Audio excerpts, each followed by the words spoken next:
In the White House, President Eisenhower signs the proclamation that makes Alaska's entry into the Union official, nearly 92 years after Lincoln's Secretary of State bought the territory from the Russian Tsar for $7 million.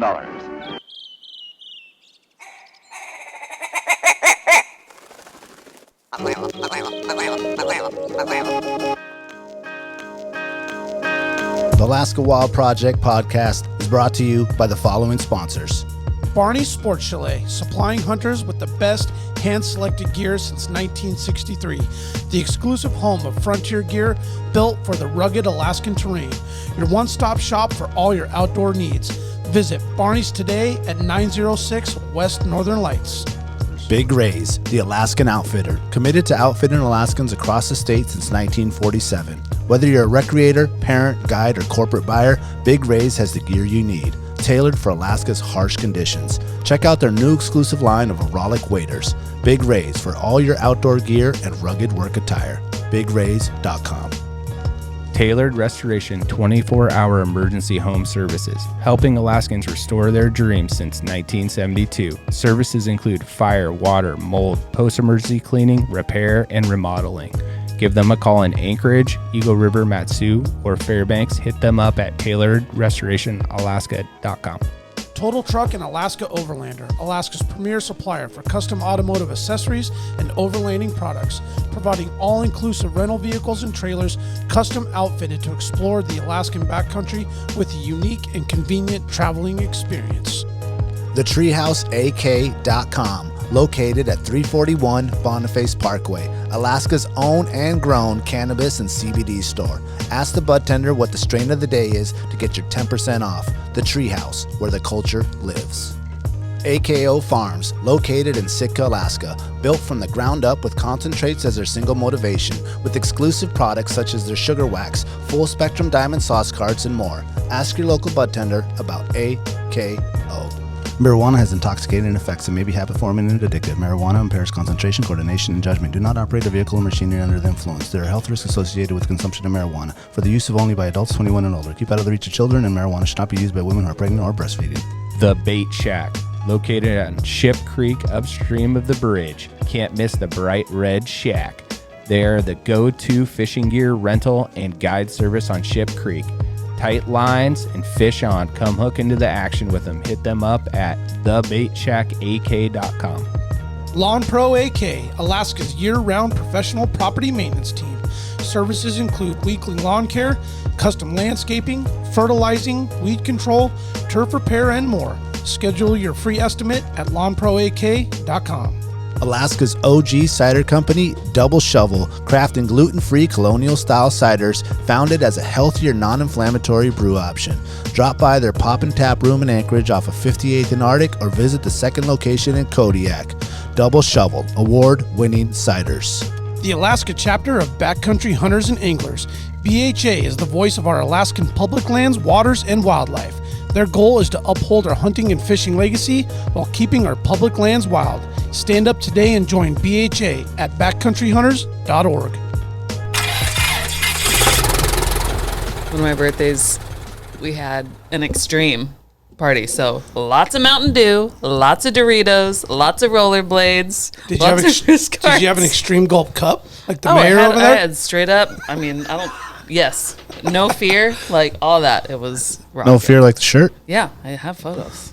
Yeah. That they flashed up. It was like a 20, like it was long. Memory? Like, it was a memory blast, and I was like, oh my God. On your MySpace? Yo, if anybody ever throws the pants party again, though, You'll know where they got it. I'm gonna find some Brandon's fucking. in. I'm finding some Jankos. I'm gonna find some there fucking Jankos, There dude. probably were Jankos. I'm gonna come with the biggest, barely.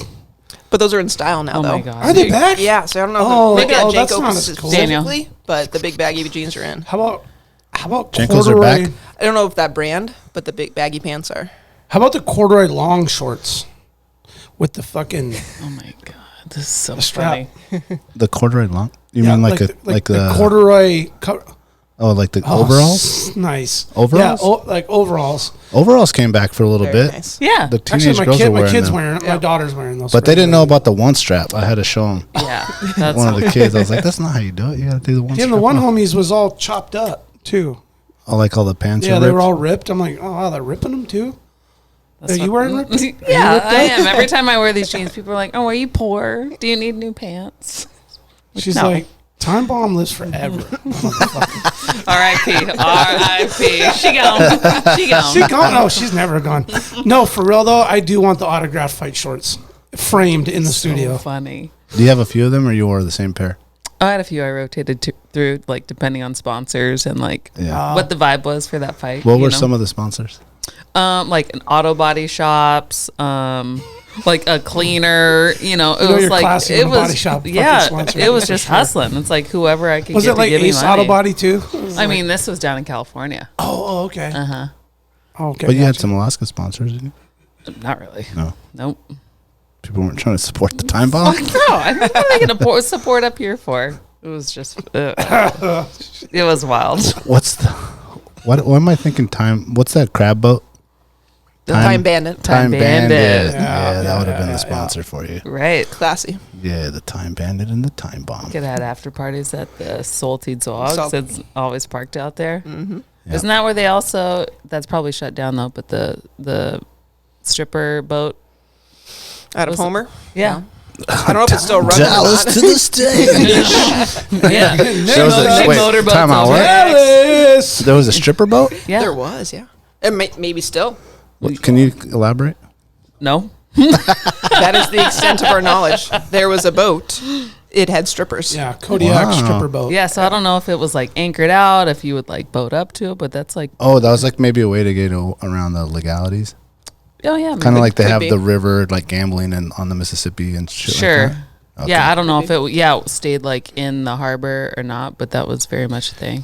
You know what I heard that their demise was? This Ooh. weekend, coincidentally, talking about this boat. Crazy how the universe comes together with things like The that. demise right? of who? The stripper boat or the Time Yeah, Bandit? the stripper boat. Or time The bomb. Time or all Bandit got three. shut down by the state. They can't catch crab. So they shut Okay. everybody the fuck down. But the stripper boat, which, can someone please figure out the name of this boat? Stripper boat. It's just stripper boat. I'm on it. Yeah, let's call it like the, I don't know. Coming to the stage. Also catching crabs. Also catching crabs. Oh, I know what it was called. I thought it had something more clever. Damn it. Catching crabs. Wow. Disgusting. What's more disgusting, we're having a conversation, maybe a debate / argument about one's human feces disposal when camping on the coast. So allegedly you're supposed to be 10 miles offshore technically before you can dump human waste in the ocean. Like Okay. 10 miles offshore, right? So when you're out fishing in your boat, Right. doing your business in a bucket and you're tossing it. I don't know, you're legal or you're illegal. I don't know. You're on shore, all right? You fill a Lug of Blue bucket up with some water, do your business, and like chuck it out. Tide takes it out. Like, are you illegal? Should you bury it? Should you, technically you should probably do the fucking coagulated powder bag like you do Yeah. floating or whatever, right? So we get to talking about debating on is this right or wrong, and then the one homie's like, "You guys remember the stripper boat in Kodiak, which is called the Emily?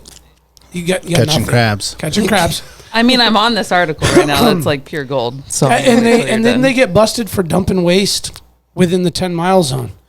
So I feel like they got like super fined and shut down. yeah, there's some guilty of discharging sewage into the Kodiak Harbor. So that was the demise. That's what I heard.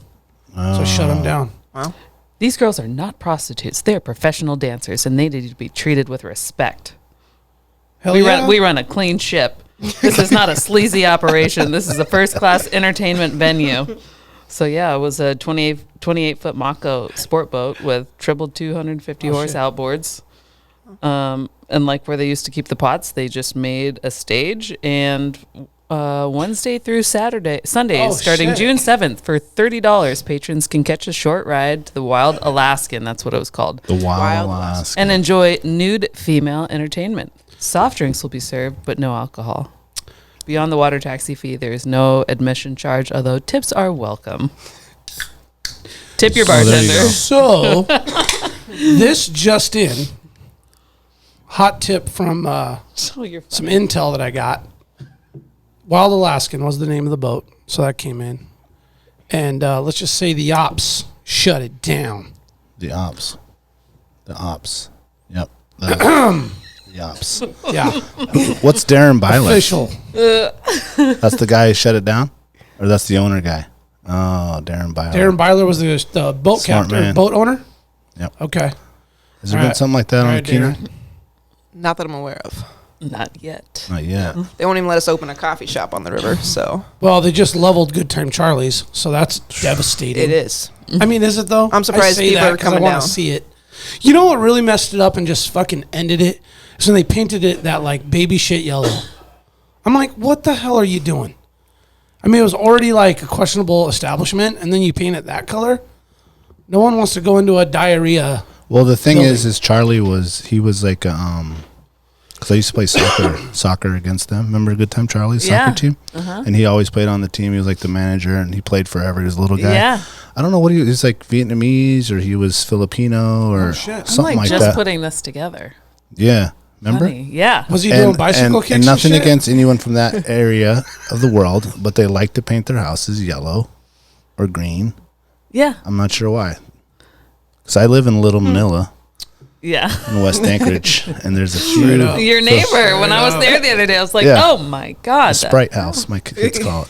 Sprite Yeah. House? Yeah. Nice. Bright ass yellow with green. But trim. that's a family from the Philippines, and they wanted to paint the house. That must be like traditional colors Cool. down there. You know, I would say that when you do go into barrios in the Philippines, there is a lot of Yellow. very eccentric colors of homes. A lot Yeah. of brights. Greens and yellows. Yeah, they like it bright. Pinks. Yeah, we're all salmon. like, we want it gray on gray. And black trim. Yeah. Dark and sexual. America. Yeah. Well, that's a interesting start about the Funny thing about area. the Time Bandit too. We always would go to Ninilchik back in the day. I don't know if it was in Ninilchik or Anchor River, but one time like there was a bunch of us and all our girls before we had kids, and we're all married before that, and we would go on these like long rides or go fishing. We'd go fishing and come back, and we come back, and there's like 4 dudes from the Time Bandit. They're like trying to holler at all our girls. They had like posted their boat out. Funny. They're like going back and forth because it used to be Party Central back in the day. And Yeah, chilling, looking for the hottest. yeah, hottest so of they the pulled hot. over and like dinghied over to like holler at the ladies. We come back and it's all like they The just crew. shoo them off. Before or after the reality show? Was this when they were This Oh, is when it was probably popping. before. big? When they're big time, right? Yeah, So they're yeah, Oh. strolling through exactly. the bars with the Strutting. jackets and stuff. Exactly. Yeah, they got their name tag and shit on the front. Yep. Yep. First name. Or maybe their stage name. Stage Oh. name. You gotta have one of those. To be Well, a I already guide know for what my sure. stage name would be. I was curious about everybody else's Oh, stage okay. name. Okay. Oh, that's a good question. Dallas, you first. No pressure. Mine's built in, so we're good with Okay, Dallas. just Dallas. You wouldn't go with Austin? Yeah, that could be thrown in there somewhere. Destiny. Destiny Dallas Voss. Yes. Motoring up the Kenai. That's a good one. Man. I Well, know- we I can know- circle back. I know what Yeah. my porn name is. Oh, Well, isn't that okay. like your street name and your second cousin plus your first pet or some shit? Fucking, your first at? It's fucking James Muldoon. Ooh, Ooh, that's pretty that good. is good. I mean, starring James Muldoon. Filmed in Muldoon. Just, James Muldoon. Just flip the curly hair back. Oh boy. Did you see? I had long curly hair once, by the way. Yeah, no, we'll talk about that later. I had long hair too. You remember I that? do. Jay Liska put out the Dooner shirts or hoodies. I did Oh, see what? those. Already? Yeah. Damn, he didn't waste any time. Yep. I saw that. What? We need our He's- cut on that. Yeah, dude, I was going to Liska. say, we need at least 15%. You guys helped him out with that idea? I mean, We brought it up. Planted It's the okay. seed. it Yeah. was, the thought was conspired in the studio on air. As many So, ideas are. yeah, AWP is involved. Cool. So, I want a T-shirt at least. Yeah. I'll pay.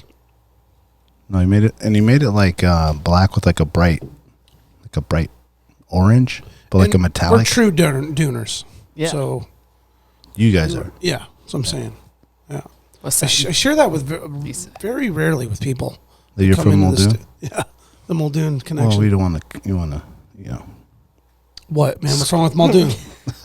Right? You don't want to scare people off. Shit. You know what happens Dallas in is Muldoon? already like backing up. Yeah, I was like, Shit. You know what happens in didn't know Muldoon? the East Siders were here. Gosh. You He can was tell when he- stomping the you can grounds tell on the when- peninsula as a young Dallas. You could tell when Yeah. East Side kids showed up, man, because their cars clunky and junky. Their clothes aren't really clean. Lots They're of like, Jinkos. I just feel like they're just like a little bit of a ratty kind of. You didn't have to have the Jenko, but you had to have like the Rough chain around the that was edges. connected to your wallet. You know, There's just a rough around the edges kind of like thing going on. slightly dirty hair. that. Yeah, for I mean, sure. there's a lot of kids from trailer courts and shit. So Yeah. it's like, it's fucking real up in the trailer court, okay? I feel you. All right? Penland Park, West That's Side. it, man. Penland Park, Space 49. I don't remember what space number it was, but Well, you I like to remember think it? it was 49. I actually should take my parents over to show me if they remember which spot. Penland was the one by Northway Mall? Yeah. Hell yeah, we were in there too. Yep. Yeah. 15 of us. Wow. Not a double wide. Did you guys paint it yellow? Or Columbia colors. Yeah. record Yeah. scratch? Yeah. I wouldn't doubt it. That is a South American thing too. Like my mom and their house, they had a nice house in Hillside when we finally got out the ghetto. And I come home one day and First thing they did. like painted like every wall a different color. It's like red, yellow, green, gosh. blue. I'm like, what Accent the walls. fuck is going on here? This looks like the Colombian street bus. She's like, you like it? They want to let the neighbors know we made it. On the inside. The Right. outside, Yeah. just on the inside. Yeah. How was fishing, Brandon? Fishing, this weekend, Prince William Sound. We did, fishing was good. It was a good trip. Harvest was kind of not what we were hoping. Halibut fishing's been kind of hard out there. I mean, Always. I've heard, some folks had killer times. I guess in the last decade, we've just had some pretty epic trips where we catch, multitude of big fish and smaller fish. And Yeah. it just feels like you go to halibut holes and you would catch your limits. And it seems like it's harder. Yeah, things that you had marked. Yeah, as, like honey it's holes are no longer. Right, right. I've been hearing the same thing about shrimping out there too, even from some locals that like just Oh, yeah. numbers are 10 not. years ago when we used to shrimp, it was, buckets full constantly. And now, I There's don't know. probably 1,000 less boats. It's a good point. There's a lot of people that have boats now, man, that are shrimping and fishing. And not that's doing anything necessarily, but Of course it is. I mean, I know the trawlers were out there this winter, right out on the edge Yeah. of the Gulf, and those halibut are in transit. And I'm not here to say that they've done anything. I don't know for sure. I just know they were there. Yeah, And- it affects everything. Yeah, but it's in been some like this, capacity. like pretty consistently through the years. It's been kind of getting more challenging to go to those good old fashioned or good old trusty holes and get your fish. But Yep. we did explore, which was dope. You broke down camp. Yeah, so we went out and got our camp. Well, we went out, fished all day Friday, and then had the camp set up. So we went out and used the camp, and then tore it down the next day in the pouring fucking rain. Nothing like tearing down an entire. I mean, tent yeah, and there. camp. Anywhere you looked in the state, it was like weather advisory Oh, dude. all day. Like Yeah, it wasn't bad, like wind and stormy. It was Yeah. just wet, which I mean, once you get wet, it's just a discomfort. I saw Yeah. that on a Jim Shockey hunting show one time, and it like stuck in my head forever. funny. That when you get into a situation in anything outdoors, when you just get just soaking wet, at some point, as long as you can get some good gear on and you're relatively comfortable and warm, it's really at that point just kind of a discomfort and just an annoying. Yeah. But you can get through it. Like once you accept it and deal, like it was just, I mean, the gear was a crime scene. The boat was a crime scene. It was Yeah. just like everything soaked, destroyed with fishing, like the whole thing. Yeah. I was like, you know what, man, fuck it. Like We in it. just embrace it. We out here. Yeah. But no, we tried some new holes and did some exploring, and there's a lot of areas we've never fished that we wanted to fish that, we didn't catch halibut. We were catching lings and rockfish and Cool. peacock and just different species that we haven't caught before. And so, I don't know. It was nice to just not see the same rock face or island, Yeah, because you guys this motor spot or out that. far. Pretty far. Yeah. Yeah. We were on the Gulf. So there was not a lot of boats, which was really cool. Yeah, There wasn't not a lot tons of of boat boats. traffic. Saw the big ass Princess Tour ship coming out down Cool. the Passage Canal, which Didn't was swamp cool you? to see. No, but those swells like 8 feet. Yeah, they're monstrous. monstrous. Even like Yeah. the ones that like go do the Blackstone tours. When I'm out there, it's like yeah, the jet 5 boats. minutes later. Yeah. They're just like Yeah, we slowed way monster down and got rollers. way over to the left, and You got to turn into it. Yeah, yeah, it wasn't bad. I mean, we just rolled through it, but yeah. it's just crazy when you see that gigantic thing on the water. It's like 40 stories high. It's like, Crazy. yeah. But no, it was a good time, man. It was a good trip. Nice. Just, Bummer I couldn't make it. I know you were supposed to come. Fuck. We That's made the been my best. year, dude. Made the best of I it. just can't. You were and just couldn't make it happen. I was supposed to go. He did the right thing, like a father and a husband. He stayed home and he went to his kids' tournaments. And Yep. just got soggy AF. Yeah. Oh my all day. God. Did I you brought have? the canopy straight up to Smart. all Oh, you did? all the games. Smart. Oh, just set it call. up. All with the your parents chair? are like huddled under the canopy. Yeah. That's a good idea, man. Yeah, man. Wow. Oh, after the first game, I fucked up. I didn't go with the canopy, and just got drenched. you're never at like again. the 8 a.m. You know, be at Kincaid at 7. Yeah. Those were the Wet, days. just soaked before the game even started, and then for the noon game, I was like, "Fuck that." And then the 4 o'clock, I just What tournament was this one? my son's soccer tournament was far north, Oh, cool. and then my other son's in all-star tournament, which is like fucking.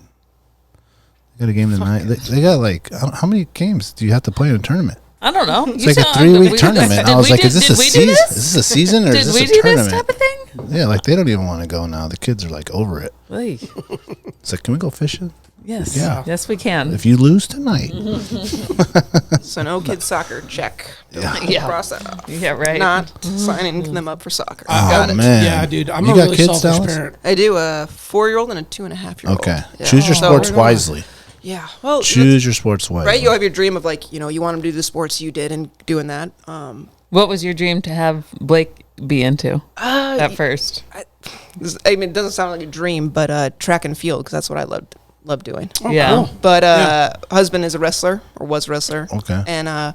And Blake loves to wrestle, so he's constantly Well, he on the floor, doesn't which throw- like a normal He doesn't 4-year-old. throw the headgear Yeah. on and just. I bet he would. Is he He cutting just weight loves already? it. Yeah, not cutting weight already. He but does cut weight because he doesn't eat. He also he's not a very good eater, but Wow. they do have Welcome a to really 4-year-olds. good, right? They have an excellent wrestling program down there now, so that Okay. they didn't have when I Right was on. younger. Yeah, Oh, so cool. I've always said I think wrestlers are the freakiest athletes and they are good at everything. Like, Yeah. they're great. you're- That's going you right don't- to Dustin's head. That's and- all he hears. Right, now, that, but it's like, granted, I don't have kids, but like, there's no equipment to buy. You're buying headgear and a fucking cup and a singlet.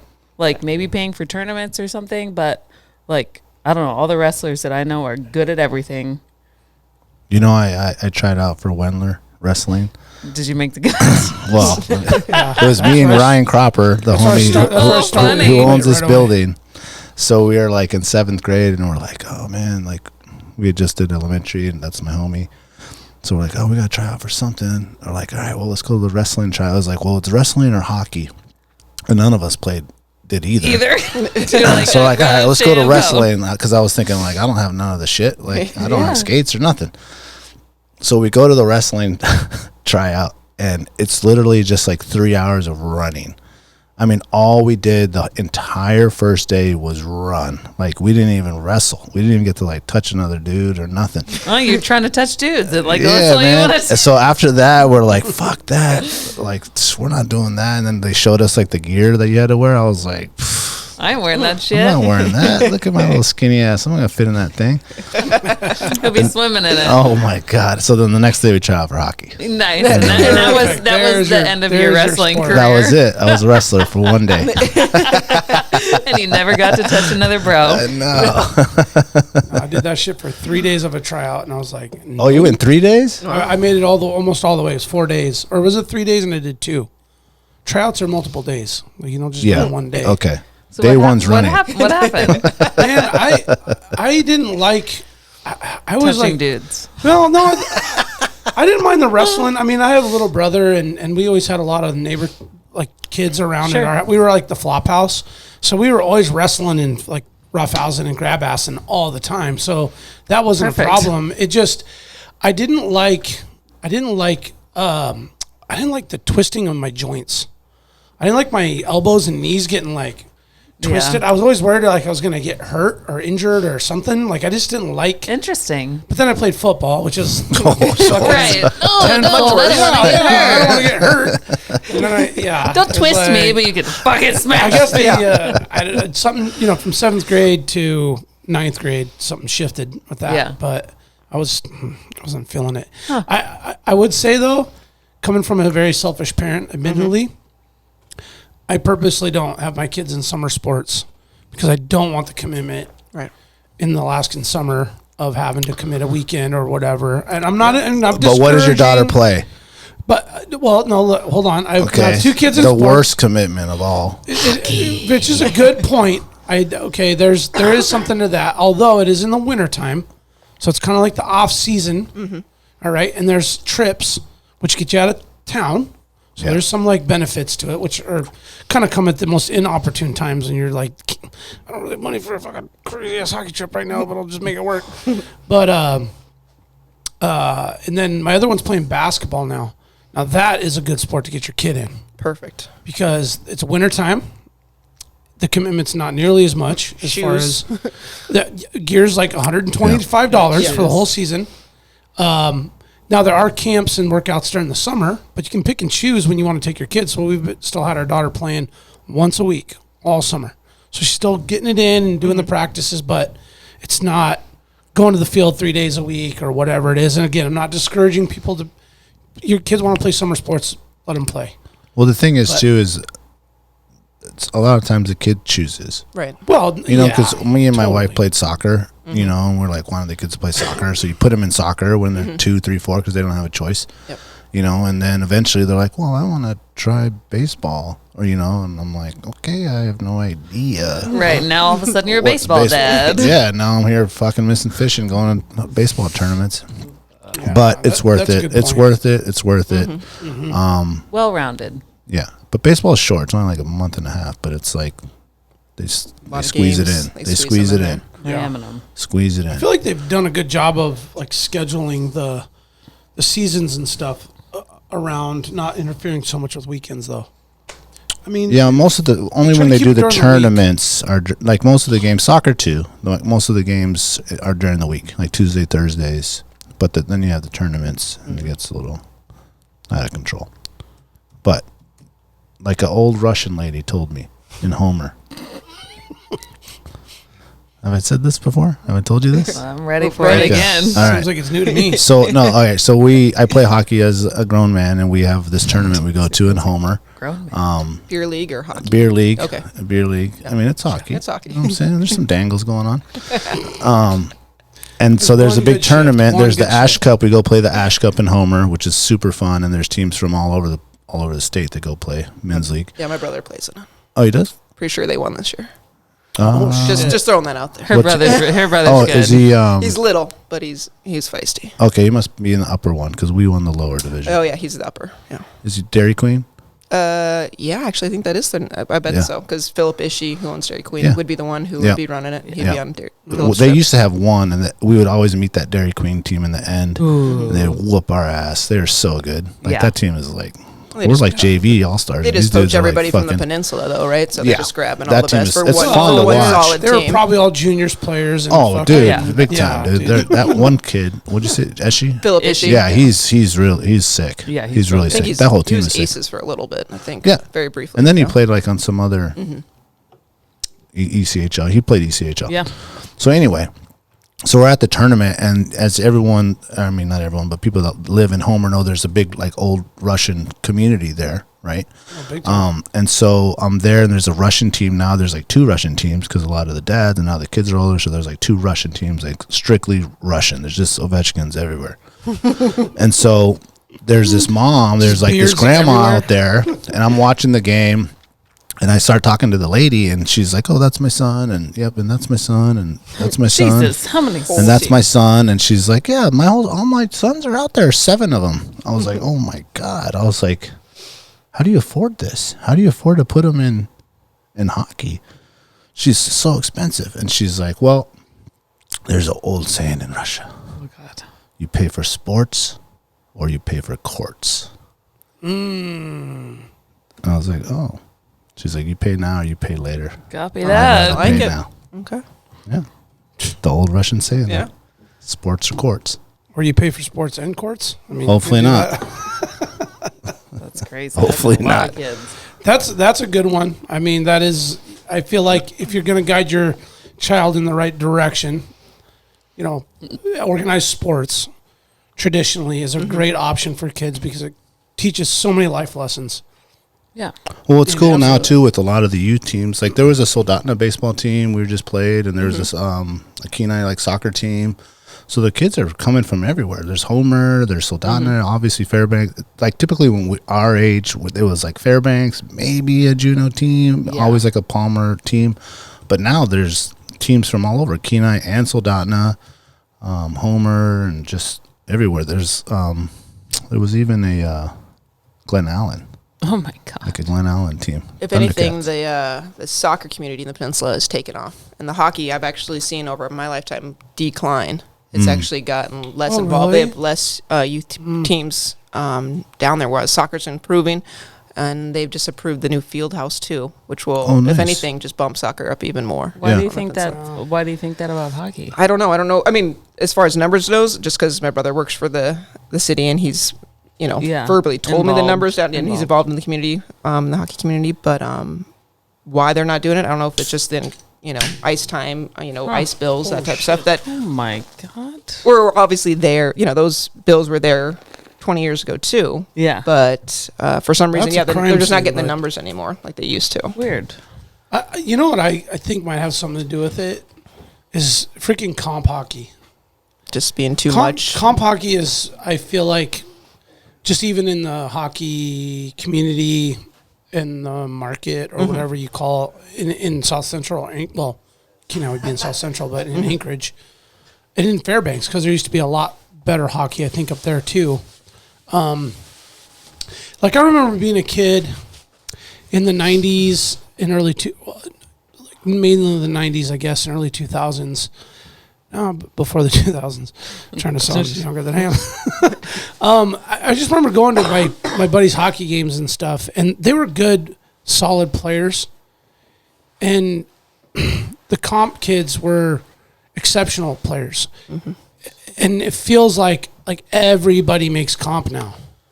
So now you're taking from these house teams, which is just the normal, the entry level, hockey teams where kids can just come and play recreationally. Right. You got way more emphasis on comp, and all the kids are playing comp, and then the house leagues are suffering. Yeah. Because now there's more kids playing comp than should be. So you have way more comp teams than there should be. You should only have the number of comp teams that qualify for kids that are comp level players that are traveling and doing the whole thing. If they didn't do that, and there was the comp kids were playing comp, and the other kids that didn't make the cut were really playing house, house would be strong, house would be fun. There'd be a lot of players still playing. More numbers out there. More so- numbers Yeah. playing recreational hockey. Versus the parents are being forced to put their kids in comp, can't afford it. And so they're like, whoa, let's pull back. Yeah. We're not traveling up to Anchorage every weekend for this. Yeah. Or like Yeah. out of state, I just know. I mean, I have so many friends that have kids that are in hockey, and it's like they're sending them to these development programs, multiple 8-9 trips like a year. It's like, who on earth, it's like can pay for that and then still have any sort of, like recreational life like for themselves. That just seems like a whole lot to Trust me, I'm manage. trying to figure out how I'm going to afford this season right now. Yeah. Yeah. I am quite literally thinking about getting a second job. Yeah, it's crazy. Anyway, I think that might have something to do with it.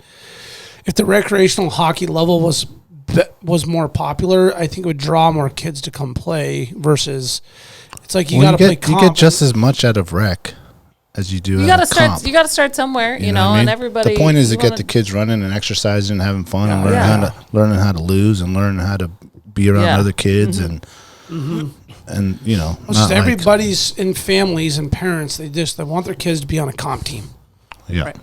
Like so bad that there's kids making comp teams that shouldn't, and I think that's always happened. But I don't know, man. I remember early on when the whole comp thing started, and Kennedy was in like a 10U comp team, and I was like, this team is not a comp team.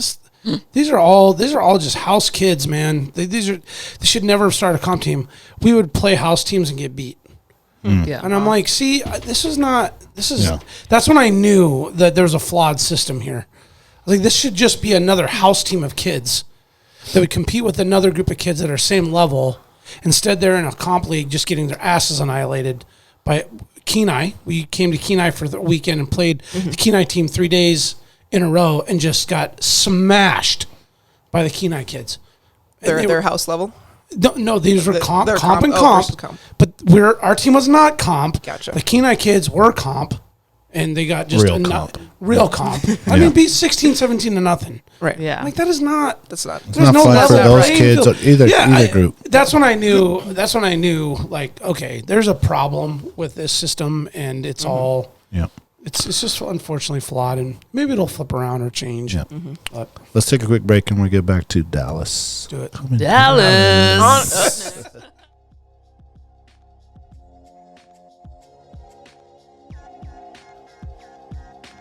Barney's Sports Chalet, supplying hunters and outdoor enthusiasts with the highest quality gear and equipment since they opened their doors in 1963. Barney's carries exclusive brands such as Alpaca Rafts, Sitka Sims, Exo Mountain Gear, Hilleberg, and much more. Barney's prides themselves with keeping a huge stock on hand of various top-of-the-line tents, footwear, sleeping bags, optics, cross-country skis, just to name a few. Barney's is also the exclusive retailer of Montana knives, Seek Outside, Kafaru, Stone Glacier, and their in-house brand, Frontier Gear of Alaska. Barney's has a superior selection of top-rated boots, sleeping bags, dry bags, mountaineering gear, electronics, and accessories. Need freeze-dried food or mountain snacks? They got that too. Barney's now has an amazing new paperback catalog available for in-store pickup or online order. Visit them today at barneysports.com, or even better, stop by the store in Anchorage at 906 West Northern Lights. If you want the best, there's only one name in the game, Barney's Sports Chalet. The Alaska chapter of Backcountry Hunters and Anglers. BHA is the voice of our Alaska public lands, waters, and wildlife. From national level policy work to engagement with boots on the ground projects from Kotzebue to Ketchikan. BHA performs public land cleanups, hunting and fishing clinics, and community education to help take your game to the next level. BHA's community-minded goal is to uphold our hunting and fishing legacy while keeping wildlands wild and fostering the next generation of sportsmen and women for years to come. Make sure to follow BHA Alaska for upcoming events, local brewery pint nights, and more. Stand up for Alaska public lands and waters by supporting the Alaska chapter of Backcountry Hunters and Anglers. Join us today at backcountryhunters.org. The Treehouse AK, your one-stop dispensary located at 341 Boniface Parkway. When you pull up to the Treehouse, you'll notice the beautifully hand-drawn art by Alaska's own Ted Kim.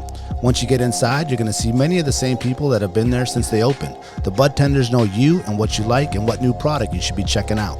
The store is super clean and the music's always on point. The Treehouse and local owner Josh Boots is a staple in the cannabis culture through his music, community givebacks, and a lifetime desire to bring the people of Alaska the best products available. The Treehouse always has at least 25 strains available, and they're all shown prominently deli style in clear, openable jars so you can see and smell your options. Other products include edibles, concentrates, vape carts, pre-rolls, flour, dab rigs, and anything else you need, they got it. They also have some pretty sick merchandise for sale. Check out thetreehouseak.com, or better yet, stop by the Treehouse today and get started on their loyalty program. Remember, you must be 21 years of age to enter their store. The Treehouse, where the culture lives.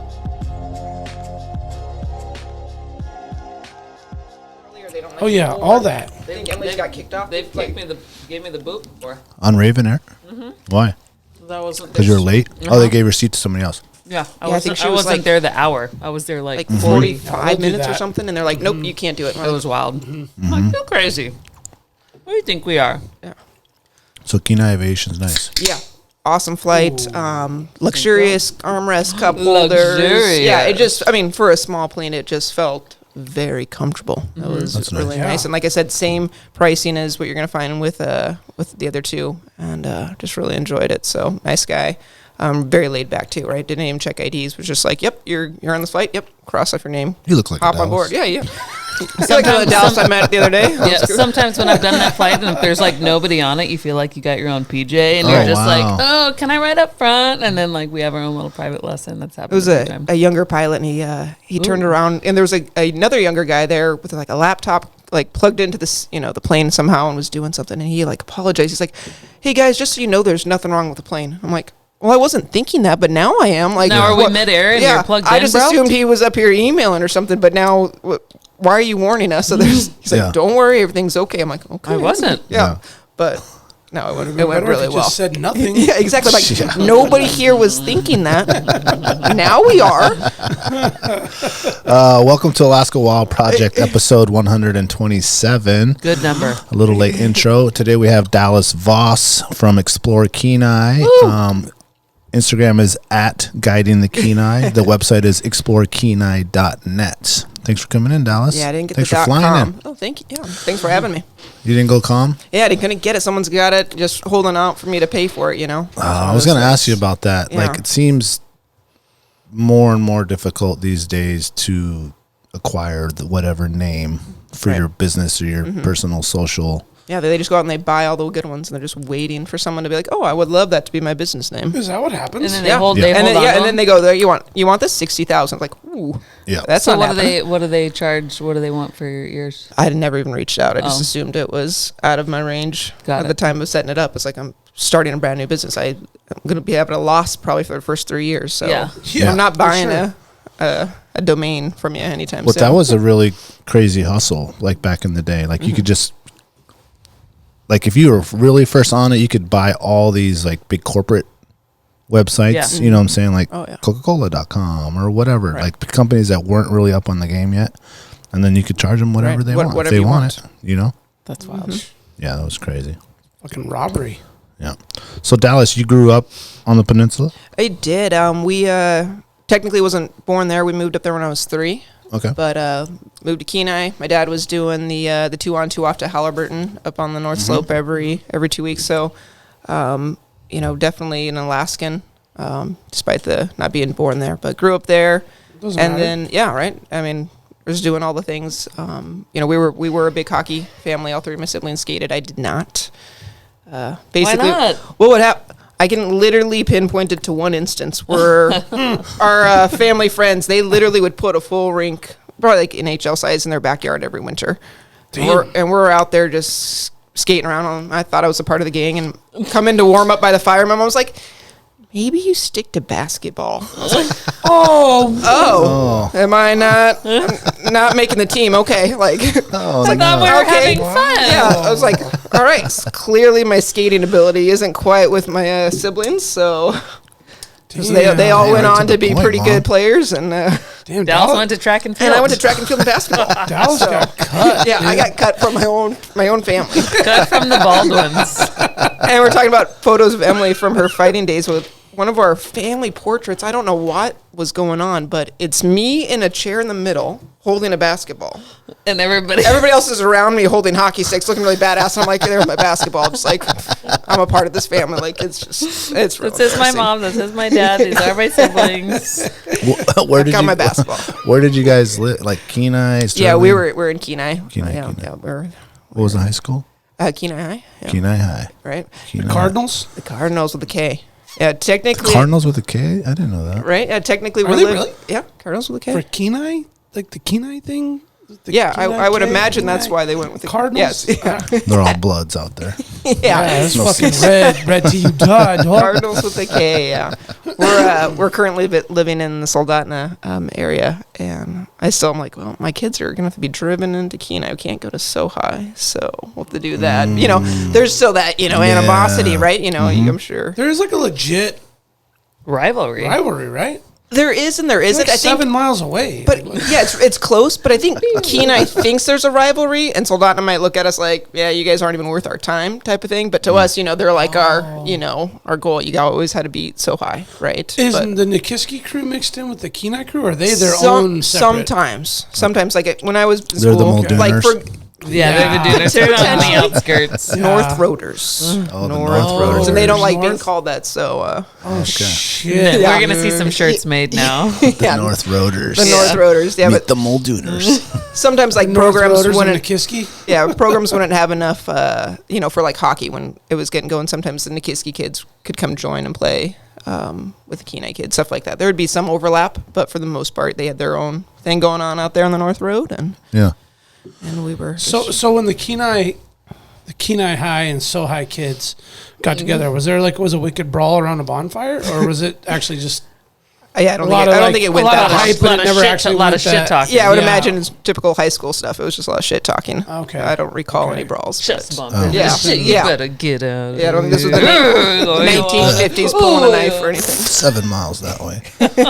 Get back on your side of the line. You're in my backyard. You're in my Yeah. But since they redistrict everything, and the kids that were going to what was Skyview High at the time, Okay. all those kids are now at Soldotna, right? So that's why you see this bump in Skyview. Soldotna. I don't know what level they're in, 4A or whatever. They're almost equivalent to some of these anchor schools Okay. now, right? Versus Yeah. when we were there, we were all small schools. So Soldotna's up higher, Kenai's still down in like 3A, I believe, or something Okay. like that. I'll know more here in Yeah, 4A. I 10 think, years. is Once bigger. Blake 10 years. gets in. 10 it's years 'cause once I got to deal with that. Yeah. That's because they put a K for Cardinal. That's the problem. Keep them down. Not how you spell it. Stupid. Fucking set them all up for failure. So growing up out there, I mean, obviously, who was teaching you guys to go? Your family fishing, and then Yeah. So when we moved up, obviously my dad was a big fisherman, but coming from California, like he knew, lakes and, bass, that type of stuff. So that was his, experience coming into Alaska, but he loved it, and he loves being on the water in all form and fashion. So we were doing everything from, obviously being on the Kenai for silvers and kings, and everything conventional. I never got into fly fishing until much later in life. So everything was conventional rods, but so it was fishing for meat, right? Like Yeah, that's harvest. what we're harvesting, right? Like it wasn't, and the sport was there too, but it was a harvest game. He went even as far as to at one point had a commercial boat. So we were doing Set nets Yep. off the beach? gill netters. Gill net. Yep. my So bad. we were doing gill netters. He had halibut shares at one point. He had an oyster farm at one point. he shit. dabbled Cool. in. He was in it. Yeah, all the little things. So my Sweet. childhood was basically just being dragged from one fishery to the next. Yeah. We're gonna go clean those oysters, and so you got to pull up those cages and clean all the mussels out of them and do all that kind of fun Just stuff. lived So in water boots all the time. it felt that way, and then did you enjoy it? Probably not as much as I would think. Obviously I love it now, but I remember. You appreciate it more now. Oh, right? absolutely. You're like, God, what a Yeah. little twerp. I had Yeah. it so good. I All had that it- cool shit I was doing, and I'm just like crying. Right? Like, I hate this shit. To be fair, like I was going back to his experience with bass fisherman, I don't remember a lot of fish being caught. Like I feel like it took him a while to really start to understand it. He tried hard, but like we look at old photos and it's like, oh, look, those kings we caught. Oh, a lot of those are kind of spawned out, which were allowed at the time, but like you're not keeping that stuff even now if you could, right? Yeah. Like it was like those were probably too red. Those needed to stay back. But to him it was an exciting. You're pulling in a 40-pound king. This is awesome, and it was allowed back then. So the ignorance was there. But great experience through all those different fisheries. And Well, good for learning him from for it. Yeah. trying his hand at all that stuff and getting you Yeah. guys I mean, out you just there. got he's starting from ground zero, right? Exactly, And it's exactly. Like, He you just had gotta figure it out. He just went with it. He went as far as to he built a drift boat.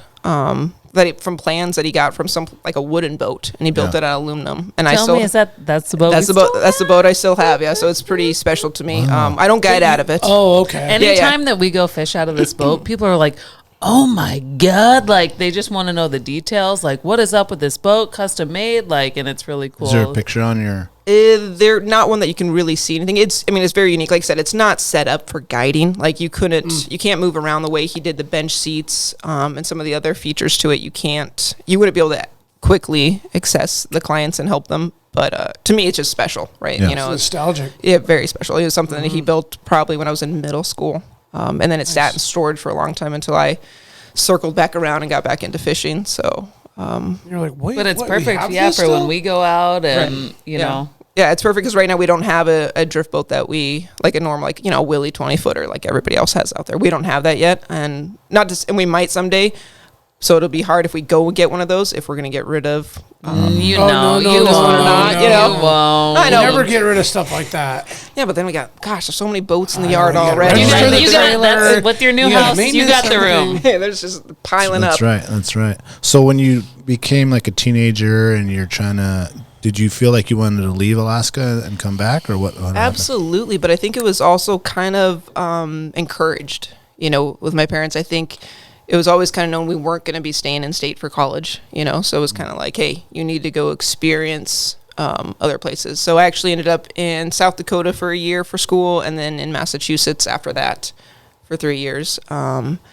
Basically all for track and field stuff that I was doing during college, but so nothing fishing related, and really bummed, especially about in South Dakota. Now. Exactly. If I would have known the fly fishing opportunities that were going on there that I didn't know about, because I wasn't into it then. Yeah. I'm pretty bummed that I missed out on that.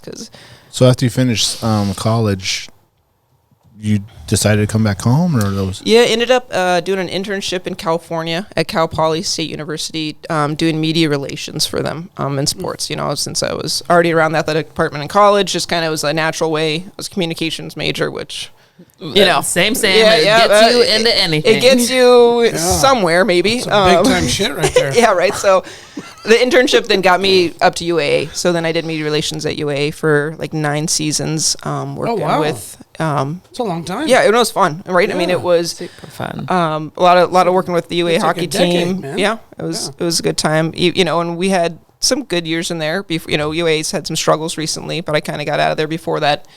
Before they went through a lot of their troubles with the program. But it was a lot of fun. We were working, getting paid to watch sports. So it wasn't bad, Yeah, And you were doing, it was all sports, right? You were in volleyball and like gym. I would help out, but for the most part, it was hockey, track and field, cross country, and skiing. Cool. And then my boss was doing the court sports, if you will. Yeah. So, but hockey still definitely took up the majority of the time. A lot of time in Sullivan Arena.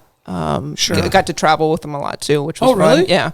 But like I said earlier on, during what we call the Cobb era when he was the AD, a lot more money was being put into that kind of stuff. So we'd get to travel. He was getting the support. Exactly. He was getting the support at that time. So we're big on implementing that was when social media was coming around. So we had to be there for, Instagram and Facebook and doing all that stuff that people, or Twitter, right? At that point, we started live tweeting the scores for the fans. So all those things were kind of just starting at that point. So they wanted us with them to keep all that stuff, have content, and going from there. Did you feel that you had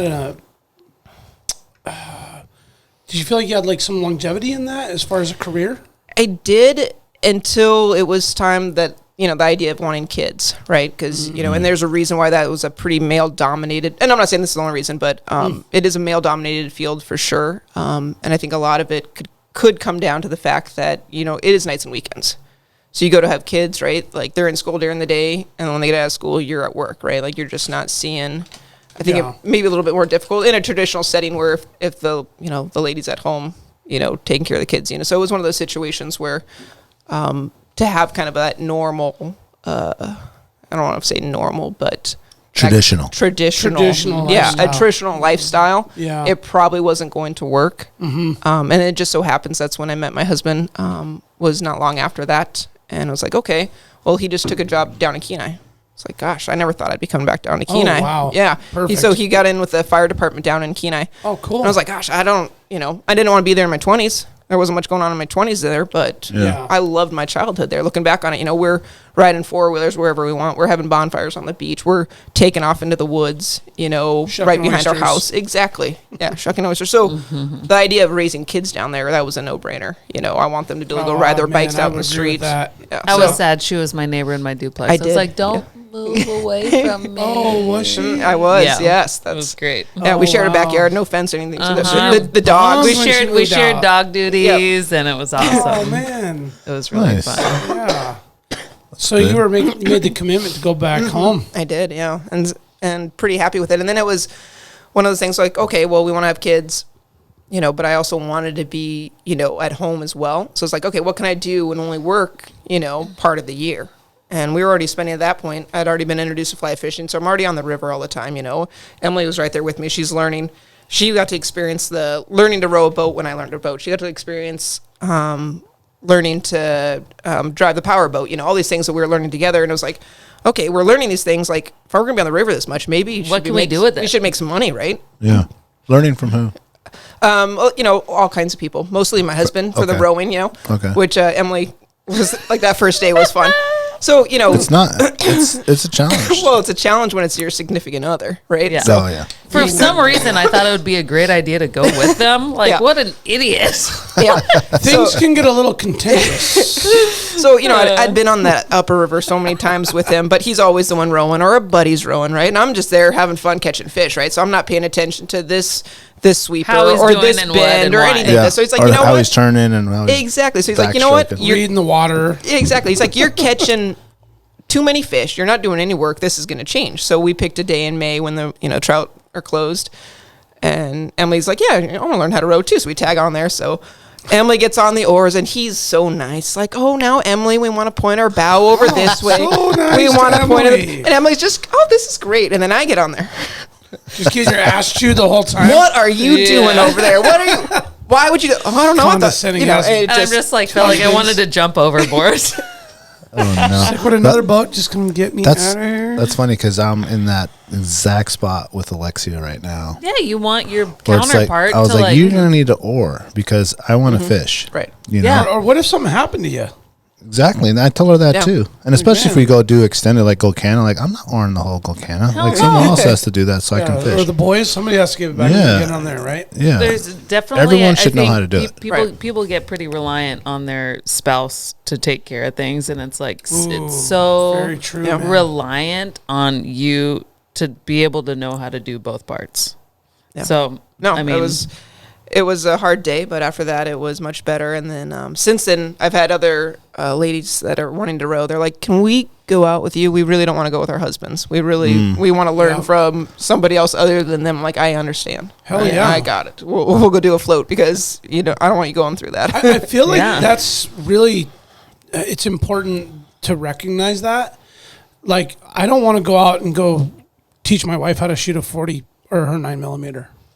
I'm number one. I'm not a shooting expert, but just as an example, she's like, "Well, teach me how to shoot." I'm like, "No, we're gonna get into a fight and an argument and all this shit, and there's a firearm involved." I don't want to get shot. They just got me an insurance policy. Like, come on.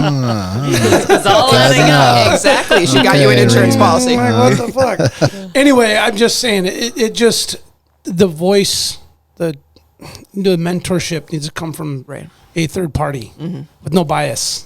Yeah. It has no skin in the game. It has to go home to you or with you or whatever.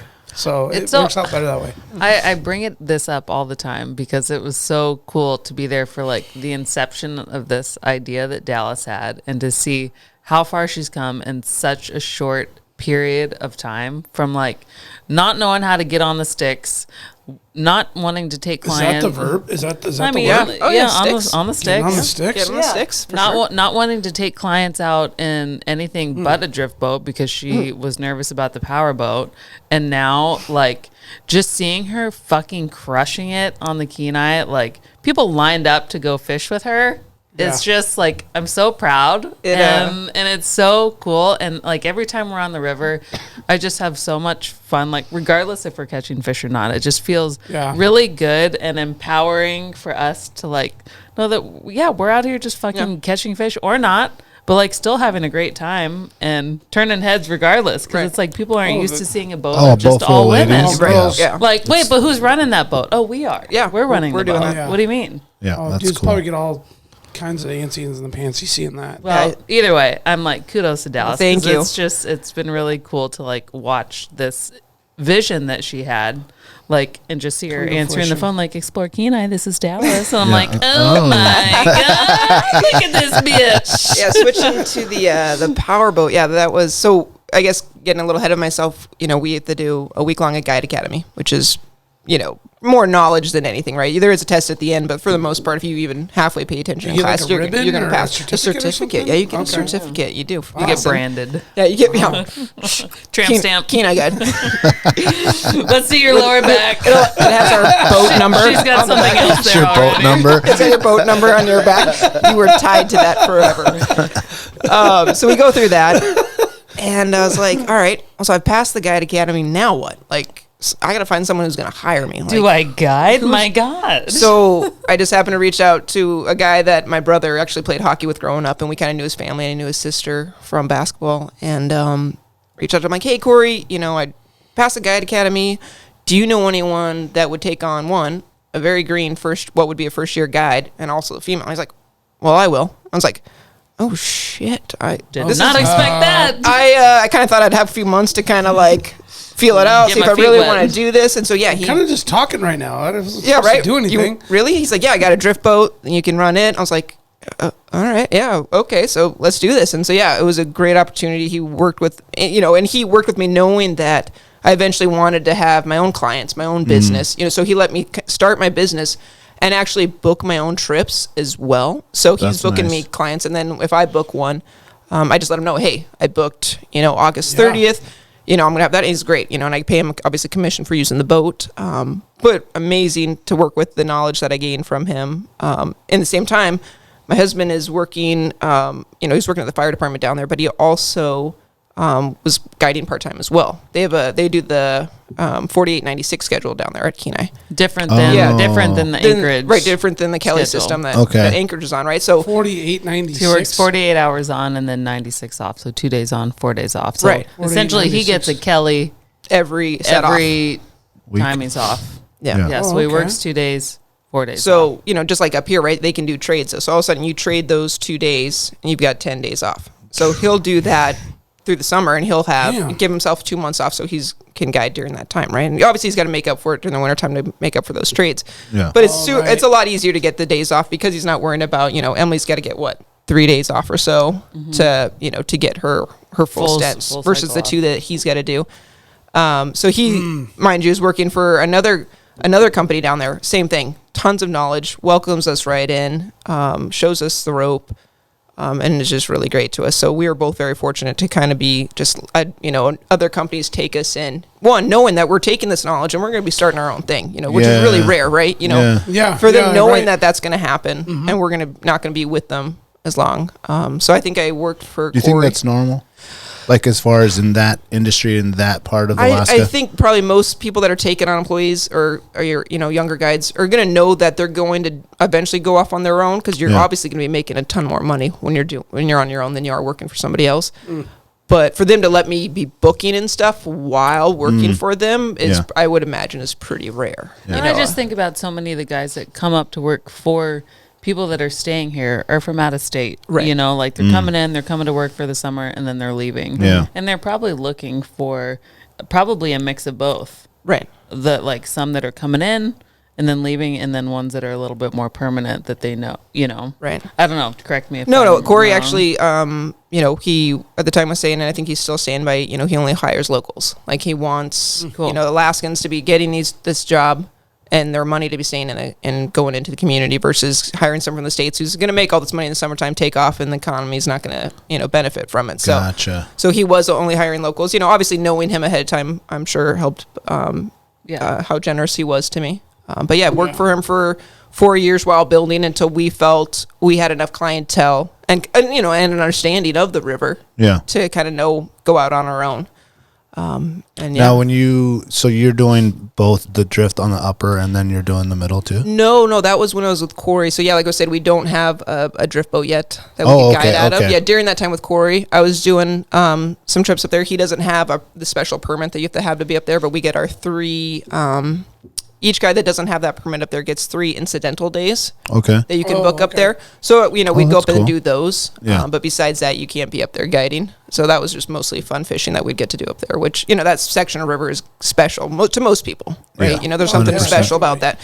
So for me, he had me on the drift boat up there, a couple trips on the Kasilof, and then mostly just running trout trips and sockeye trips on the middle and the lower, so, and that was just my first year. And then like Emily said, all of a sudden he's like, well, I'm going to put you in a powerboat. I was like, Hold up. Wait a minute. At that point, I had run our jet boat. We've got a little, 16-foot John boat with a jet on it that we have run, but which is a totally different animal. Exactly. That thing barely reverses, is slow to move, all those things. All of a sudden you can run shit over. Yeah, exactly. That rock over there, that don't matter, Yeah. And all of a sudden, I'm a 20-foot power boat with a 50 horse on it. And managing clients and rods and fish and everything. Around 100 and all the other boats. people. Yeah. Oh, yeah. I got out there. My first king trip was Eagle on Rock, dude. That shit is... My first king trip was on a Super Tuesday, as they call it, right? And there were so many boats, and I'm just like, I am not ready for, this is where your rods are sticking out the boat, and they're barely touching the guy's rods, sticking out of that boat, right? And we're just all back trolling down these holes. But I'm like, holy cow, but you just get on your line and go and just get in where you fit in. Sorry, excuse me. Like to get by that now. turn around and then raging back up and then trying to squeeze in there and find a spot and then get back in there. Find it all over again. But yeah, I just say, I crossed over the dark side. I was like, drift boat only. That's what we do. We're trout fishermen. We're a drift boat. And you get in a power boat and you're like, oh my goodness. This is so easy. So you're saying we're going to go through this hole, pick up like 5 trout, and then we're going to run back up and do it again? Like, and I don't have to row? And I don't have to row? This is amazing. Power trouting? Like, are you kidding me? This is... Yeah. It was a very quick transition to the dark side, as I call it. Like, it was pretty easy. But all this stuff that you had to learn, like, so fast. Right. It's like... You kind of just learn like on the fly with help from others, but absolutely. Like that's like how you had to learn is just going and doing it. Speaking of like learning on the fly, my first guiding gig wasn't even on the Kenai. I don't know if you remember this. That first fly out? Oh my god! That first week, so I was so nervous for you. Nervous for me. So all of a sudden, John from Noseum Lodge on the Kweejak is calling, and I'd been told he'd be calling. I'm like, why is he calling me? What's he calling me? And so he had called, so and so, and that person had passed it, couldn't come over to the Kweejak. So pass it on to this person. All of a sudden gets down to my husband. My son's like, Dustin's like, well, I can't get off work. But my wife did just pass the Guide Academy. She knows how to run a boat, mind you, a jet boat at that time. Yeah. She's like, you want to talk to her? And he's like, yep. So I get on the phone with John, and he's like, yep, you want to come over for a week? I've got a sick pilot. I need someone to guide for a week over here. I'm like, well, John, I haven't guided yet anything, and I've definitely never guided in Bristol Bay. I haven't been on these rivers. It's all just totally completely foreign to me. Yeah, foreign. What are you getting into? Exactly. Like, I've never even fished those for fun. I've never been to Brooks or Kulik or any of those. So he's like, nope, you can run a boat. I'm like, yeah. He's like, all right, well, come on over. I was like, okay. Oh my god! Like I'm sick to my stomach. Okay, so sure enough, we get over there, and I'm thinking, gosh, these clients are paying so much. I cannot mess this up. That's not a.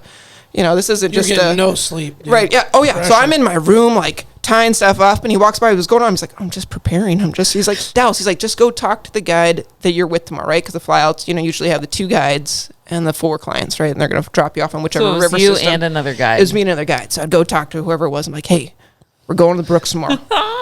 What are we doing? Obviously we're going after trout, but like, it was early season. The salmon weren't in yet, so... When you kind of sort of want to feel like you know what you're doing too, right? Oh, so absolutely. Like, oh, yeah. I was faking it to make it. There with your swag, like, you're like, so I'm going to go ahead and throw on this double leash lymph net. And he's like, no, we're not using it. Yeah, I'm just kidding. I just make sure you knew. It's not even really says hook. And they're using droppers over there. I'm like, droppers? Yeah, totally. That's what I was getting. We're not doing droppers on the droppers. Shit, I know how to fish Yeah. I'll tie that dropper onto that hook. What's a dropper? I will say the probably the most rewarding part of it was I think it was fucking fish. I did get clients on fish, but the best one was on the Brooks. I had 2 younger kids. They were like trust fund kids or something, just there with their dads, So they don't even appreciate what they're doing, right? They have no idea that they don't care that there's bears all around us and we're catching these beautiful bows. And I'm looking across over there. I'm like, gosh. Looks really mousy. Like I feel like we could throw a mouse over there. It's low hanging brush, all the good things, slower water. You're like, let me tie a mouse on for you. Put a mouse on it. I send that kid over in some deeper water, and he freaking hooks one and lands this trout on a mouse. I'm like, okay. I'm like, all right, feels so good. Told you. You tried to play Told cool. you so. You're like, yeah, I knew that water was good. I knew that they were going to hit. Did you do this right here? Yeah, I should have. just the full bicep kiss. Yeah. But I've been guiding for years. got this one. But overall, amazing experience. It was one just to get to see those rivers. Something that So cool to go over there and experience You just them. got thrown off the deep end. Thrown off the deep end Yeah. entirely. That's the best way. Man. Yeah. I think that's the best You way to fucking learn. sink or swim, Yeah, and gotta you do it. started gotta figure doing it the out. breaststroke. And just seeing what like a big lodge how it operates, right? Like you guide these clients, and then you go have these fancy dinners with them, and you drink the wine with them, and you go play cornhole with them afterwards. Like And then you get a you're fat-ass immersed in tip. this whole you're immersed in this whole like it's not like on the Kenai, right? We fish them and we go home. Yeah, Like there they- is no. You Hanging get to out. know them on the 8 No hours while interaction you're out after there. that, yeah. Exactly. But this is, you're living with these people for that week while they're waiting for their next flight out, right? While they're experiencing it. So completely different vibe than what we're doing here on the Kenai on the road system. Have you been asked to go back and do anything like that since? No, I can't say I have, but Oh, John. John, She's available. Crafty, what do you got? What do you got? Yeah, we'll put in a word when we go down Yeah, there. he's running You got quite anyone? the op over If you there. want somebody sick, That would be sick. but no, great experience, and I definitely got done with that. I was like, well, I think I can handle what the Kenai has after that. Like that's Yeah. Yeah. Home base. yeah, right. At least I know these waters. So how long after that was Explore Kenai I mean, just weeks. Oh, I mean, Explore Kenai, I started it even when I was working with Corey, but Corey probably had me fishing just a few weeks after I got back from that. Yeah. Because that was early June. Like I said, it was before the sockeye started running over there. And all of a sudden I was doing some king trips, maybe on the Kasilof or, gosh, I'm trying to remember exactly when. But yeah, Explore Kenai was going, and I was slowly picking up clients when I could. So for people that don't know, maybe just share what Explore Kenai is. One of 300 guides down there. But basically Is that how many there are? There's a lot. Probably 250 probably. I mean there's probably more, but that are actively fishing, and we're talking from upper all the way through the lower, right? So you have all those Sure. smaller ones. The actual fishery Yeah. itself. Initially, the idea for Explore Kenai was that it might be more of a booking operation, and because you take a really nice commission just from sending clients to other Gotcha. guides, right? So it's like, okay, maybe even if I'm not guiding, no one's going to hire me, I could still, use my communication skills that I picked up from UA and media relations, use my website skills, all that type of stuff. Okay. And try Book to people in the yeah, salt, and right? book And- people on the salt, book people on the river, take a commission off it, and I'm never leaving the house. I'm still hanging out with the kiddos, So that was kind of the initial spot. And then I was like, well, you almost got to have, guiding experience. You got to get to know the guides. You got to get to know, build clientele, because they're going to want to go fishing. So that's when it kind of transferred into, okay, well, we can do booking, but I'm also going to have to do some work. I'm going to have to actually get out there on the water. Yeah. But like I said, on the salt, we're still doing that now. We don't have a salt boat. So I've got great companies that I work with out of Homer. Same thing, right? You send them the trip, you book it for them. And a lot of times I will even just pay for it up front. But I pay them, 80% or 90%. And then I take the commission off the top. And that's standard. That's what everyone's doing. Okay. So That's how that works. that's why it's Explore Kenai guiding and booking. Yeah, that's why and that's just pretty standard. The money's not coming out of the client's pocket. They're not losing money booking with me, right? Gotcha. Just Gotcha. the charter's going to lose a little bit of money, but they don't have to deal with setting up the client. They don't got to pay the taxes on it either. I would okay. incur those costs as well. So Got it. it kind of benefits both, and it helps fill their seats. And you take a little. So right now, people can call. They can book a day with me. I can book them on a fly out for bears across the inlet. I can book them on saltwater. So you can add a whole package without actually, owning a plane Yeah. or a saltwater boat at this point. And that's so smart, because people generally do, they go to the peninsula, they might want to do other things Yeah. than just fish, And- a sightseeing tour or something. And you've been able to kind of, facilitate those connections to make a lot of those things happen. Exactly. And right now it's, one-stop shopping, right? They don't have to go talk to, Yeah, 4 other different people to get websites and I'm even going as far as, sending out an itinerary too. So literally. You're building Yeah. people's itineraries. I'm building their now, too. itineraries for them too. For the most part, on the things that I'm setting up for them, right? So I'd be like, all right, July 18th, you're headed out on the river with this person meeting at this time.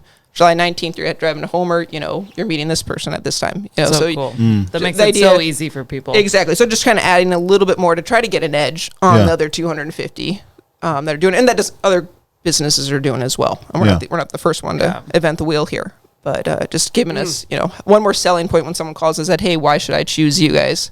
Yeah, one-stop shop. Exactly. Yeah. Just try to add a little extra. Yeah, there's a lot of choices. I But wonder- there's a lot of big game on the Google, who pops up first. And We were blah, blah, blah. just talking Yeah. about that when we were at my SEO house and all before that this. How do people select out of that big pool? I was thinking about this last night. I was just kind of doing some research and putting some stuff together, and I'm like, man, I remember a guy, just finding a guy on Craigslist like 10 years ago one time and had an epic experience. Yeah. And I remember being out there. I'm like, how do you get connected? Yeah. I mean, I just found the dude on Craigslist. Yeah. Okay. Yeah. I mean, obviously the Google ads are huge, so you're going to get rotated in. Pay for that? Yeah. So right now you could pay for it, and then depending on how much you want to spend, like if you're like, hey, I want to cap out at $300 a month, you set it at that, and then depending on how many clicks you get, once it gets to that 300 mark, it just stops showing for that rest of that month, right? And then it's back to organically. It'll just be wherever you're at. And so right now you're trying to always build your website to get it so organically it's hitting that first page. So you can compete with the ones that are on there. We're definitely not on the first page yet, and I'm going to keep doing some things to try to get us up there. With what's helping with that? AI. Like, oh really? Because they say one number of things is to get your website up. Blogs. So how do I write a blog? Hey AI, write me a blog real quick. Write me a blog on how do you fish the Kenai. Yeah. That's it. Send. Done. Yeah, blog is put up, It feels cheap. You've done that? Oh, yeah, I've got 3 on there right now that you just get, right? I don't have time to write blogs. But if that's what it takes to get that website up there, right? And it's nothing like that's like misinformation, nothing right? Nothing earth-shattering. No. Yeah, no, not at all. It's whatever the clients are going to be searching for that's going to bring my website to the top, right? So one I think is like... You want to hit algorithms, right? Exactly. So you just want to... Something that they're going to Google. So I think the one was like, what do you pack for a trip on the Kenai? And it literally just populates it, and then I always go through and check it, make sure it's accurate. Check and verify. Making sure it's completely relevant to what we're doing, and you're good to go. So, something that's just changing the way, websites. Obviously, technology. Technology. You're looking at the writer's strike that's going on right now for this exact reason. Yeah, it's gonna put. People out of business. People out of work. It is. It is. But it's going to help a lot of small businesses. It absolutely will. Yeah. How difficult was it to attain that name, and how many different names did you try before you're like, this one's taken, that one's taken? Tell you the truth, my buddy Patrick actually came up with that name. He was working for Stellar Designs up here in Anchorage for graphic design work, and we were just kind of telling him, hey, this is what I'm looking to do. Is we're looking to mostly be booking but guiding. Yep. I'm good, thank you. But we don't really have a name, we're not really sure, and he was just going to come up with some logo ideas with, our favorite colors and that type of stuff, and help us do some stuff. And he actually came up with that name, and I was like, well, that's perfect. And what we didn't realize at the time when we picked it was that now there's all these, all the towns and stuff are coming up with their own little, Instagram. Visit Soldotna, visit Kenai, explore Alaska. So we were like, we grabbed it like right before that took off, or we probably wouldn't have it. Like I'm sure someplace in Kenai, someone was like, oh, we want our Instagram to be explore Kenai for more of a tourism, standpoint, not necessarily just guiding, So I get kind of circles back to what we were saying. How people were buying up. You're right. Those initial .coms. Exactly. Yeah. Same exact idea. So there's be times where I get tagged and stuff on social media and stuff with people thinking that I'm more of a, they're using my tag because not that it has anything to do with guiding. It might be just like a bear or a mountain, and they're tagging, hashtag Explore Kenai. Yeah. They just think that's part of the city, hashtag. I totally get it. I'm getting like extra stuff. Throw it at me. I get dog shit all the time, because I have some hot dog stands downtown. It's called Anchortown Dogs. Okay. I get dog stuff all the time. Like, visit our kennel. People are calling me like, hey, can I drop the dog off? And I'm like, oh, this is not that kind of dog. But that's not going to help us any. Yeah. We're not cooking up real dogs here, so. That's funny. What's your personal favorite section of the Kenai? Ooh.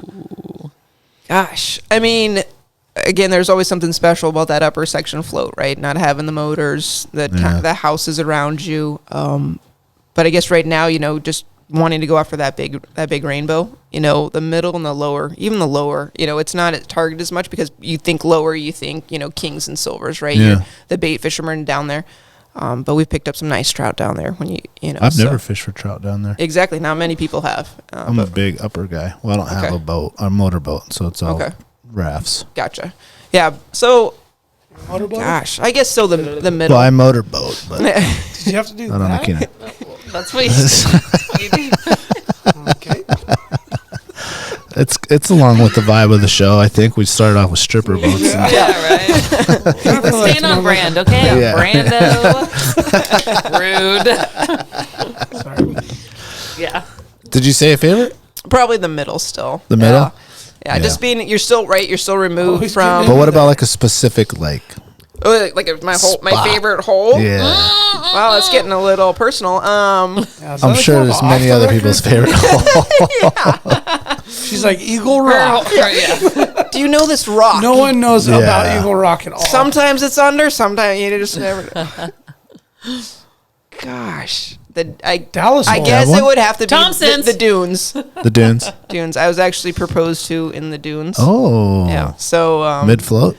yeah, we were. Mid Yeah, we were Nice. fishing. just caught a fish. Did you Oh know my it was God, coming? that's No, I had cute. no idea. We had. That's it a was, long, terrible ride back if it's a no. No, I hadn't. Right? It's a quiet float. It was winter. It mid-journeys. was December, and we were out. shit. We were out in the jet boat. Just, I mean, no one else out there. We had two of our buddies were in the boat with us. So I think that's probably it. It never, there was other people in the boat. Like it was it never occurred to me that it would be happening, especially that day.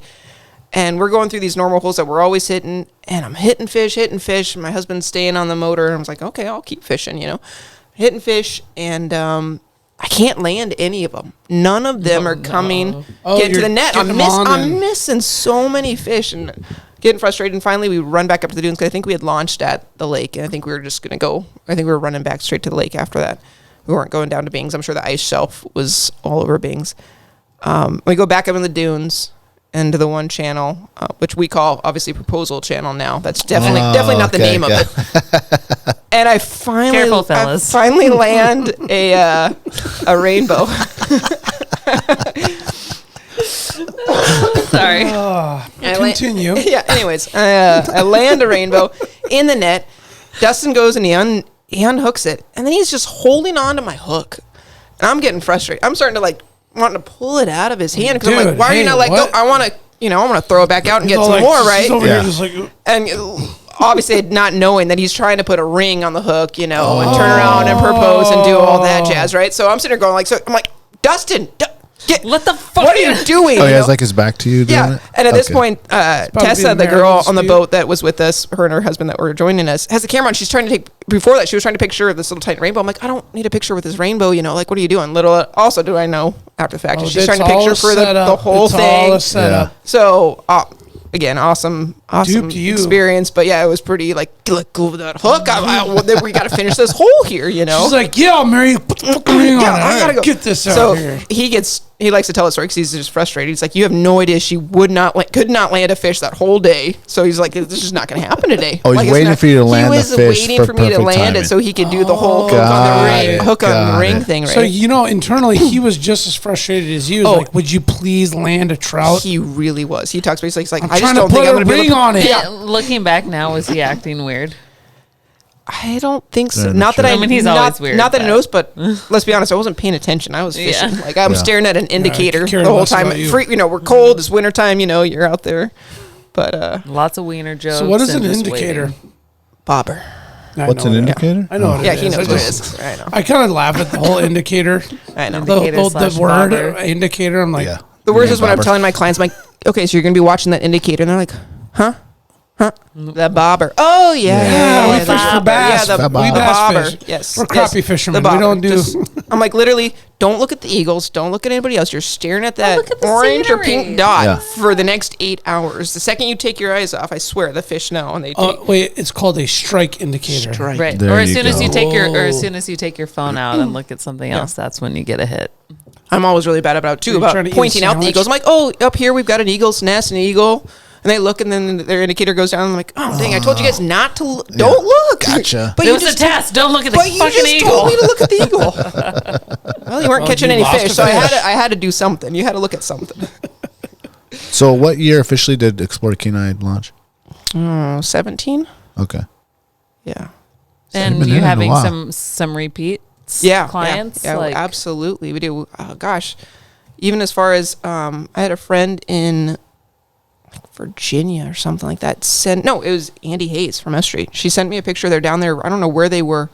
and they saw my sticker on some other car down there. Oh my And sent me a gosh. picture of it. I'm like, I don't even Awesome. know who that was. And they're and it was on a Lexus, mind you. Ooh. We don't even have one of our stickers on our Titan. Someone's down there rocking our sticker on a Lexus. So it was- Andy probably put it on there. yeah, right. She took a picture. Look, we found your. Here it is. But no, yeah, we're getting the returns and on a lot of new stuff too. So Cool. Good. it's working out well. I like to. Okay. I thought you were trying to signal me for something. Oh, you're I sending am a text. signaling Okay, you. okay. Yes, signal. Well, before we get into that, God, he the sent signal it to. doesn't get aired on the show. Like where I'm signaling in the Gotcha, show. gotcha. He already sent it to me, so we're good. okay. But before we go on the break, though, I like to ask everyone, especially people that grew up in the Kenai Peninsula area, their thoughts on the dip netting. Ooh, good Ooh, question. okay, fun. Fun. And we've gotten open, honest Yeah, responses no, on both sides of Hold the on. deal. Do you Okay. dip net?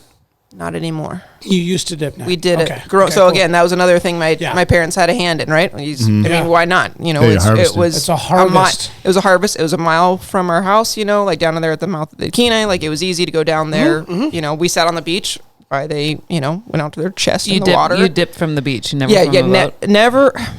Later on in life, I think he got some boats when we were younger or Mm-hmm. older. But my memories are from the beach. Before you answer the question, and I'm gonna ask all you guys to do, is dip netting fishing? Hell yeah. Emily? Is My scooping first, up- my Hold first, on, let her- my first instinct was hell no. It's the same. That's, yeah, that's where You don't I'd have be. you don't have a rod in your hand. You got. I mean, Just scooping them Hold out. on. I mean, Hold is on. gill netting and set netting fishing? I don't know. Like you're just Yeah. trapping them. Yeah. It's fishing. Is shrimping fishing? no. No. Yeah, it is. Well, that's why I asked, because I'm Yeah, sure it is. if for everyone listening, I mean, I'm sure that- it's in my split. opinion, You it know, is. Right. because to me, fishing is fishing with a rod or reel. You know, especially fly fishing, and netting is netting. Netting is netting. Right. It's not Yeah. sport fishing. But you hear Are a you lot of still people that say I'm trapping? going fishing and they're going dip netting, and in my mind, I'm like, oh, So is commercial fishing not fishing? 'Cause it's the same goddamn that's thing. yeah, no, yeah, you're right. I'm saying You're there's no right I'm answer. not arguing. Yeah. I'm just saying, like, I mean, we call it commercial fishing. but I'm saying as a Right. personal view, you know, personally to me, I don't think that dip netting is fishing. I think No, I'm not going to say I'm going fishing and then I'm They're not actually the going same dip thing. netting. I'm going to say I'm going dip netting. Yeah. I'm going to go True. dip That's my fair. net and scoop up some fish. yeah. yeah, Yeah. yeah. It's Okay. and it's not. I mean, it's not easy. It's not. No, it's not a no. given. No. I think No. the process is what's like the fucking not easy process part. is But like gnarly. when they're there, it's easy. AF. Catching. Yeah. Yeah. Catching Scooping. can be easy, and that's the only part that's easy. Yeah. The only part. The preparation, the assembly lines, the managing all that Yeah. fish afterwards. Yeah, bunking boats in the, Kenai and the boat launch in the city of Kenai. Okay, we weren't supposed to Anybody's rabbit ever- hole. Okay. Yeah. Okay, thoughts You on the dip started it. netting? Thoughts on dip This netting. could go on for a while, but initially, I think it was set up for a good reason when when dip netting became a thing, right? Like it was to help out those that that really needed the meat. I always say this, and it's very stereotypical. Like I say, I think it's being abused now, and taken advantage of, unfortunately. And I think the city of Kenai ends up hurting more than what it's worth having everyone down there. I think a lot of people that leave, and again, this is just maybe a small percentage, percentage of people doing it. Not everyone's doing this, right? But you hit up Costco on your way down. You get everything you need. You come down in your super expensive rigs. You get your fish. You load them back up, and you come back, right? Yeah. You're paying your boat fees and stuff, but trash is being left behind. Porta potties are being used. The guys to maintain, to supervise it all. So the city of Kenai, if I'm not mistaken, is actually losing money on the operation. And how many of those people in that $100,000 RV that came down actually needed that fish? Yeah. And how many of those people are throwing out that fish in springtime anyways to get ready for next season's fish, right? They didn't Yeah. even eat Yeah, that shit all the sucks. fish. I mean, Exactly. right now, Not even close. in our family, granted, I've got small kids and it'll be different when they're bigger, but Dustin's allowed 25, then 10 more for us, right? Mm-hmm. So what is that, 55 fish? We're not eating 55 No. in a season. There's just no way. Again, maybe that'll go up a little bit more when the kids are older, but how many people are taking their limit and they don't even need it, just being wasted? And I understand it, right? They're taking care of the people that do need it. And you're not trying to overescape the river, you know, which is a huge concern too, right? You know, which is why the gill netters are still out there getting fish, right? You can't overescape the river, and I understand that. I did work for Fish and Game for a couple of years, so kind of understand that point of view as well. Yeah, So you the do logic need, behind it. you still need those guys out there. Unfortunately, I think the few bad eggs are causing problems, and so for us locals, it's not our favorite time of year. You just kind of avoid Kenai from like July 10th through the end of the month. It's like locals in Anchorage don't go down 4th Avenue. Yeah, exactly. You just don't want to be just don't around go it. down Yeah, Yeah.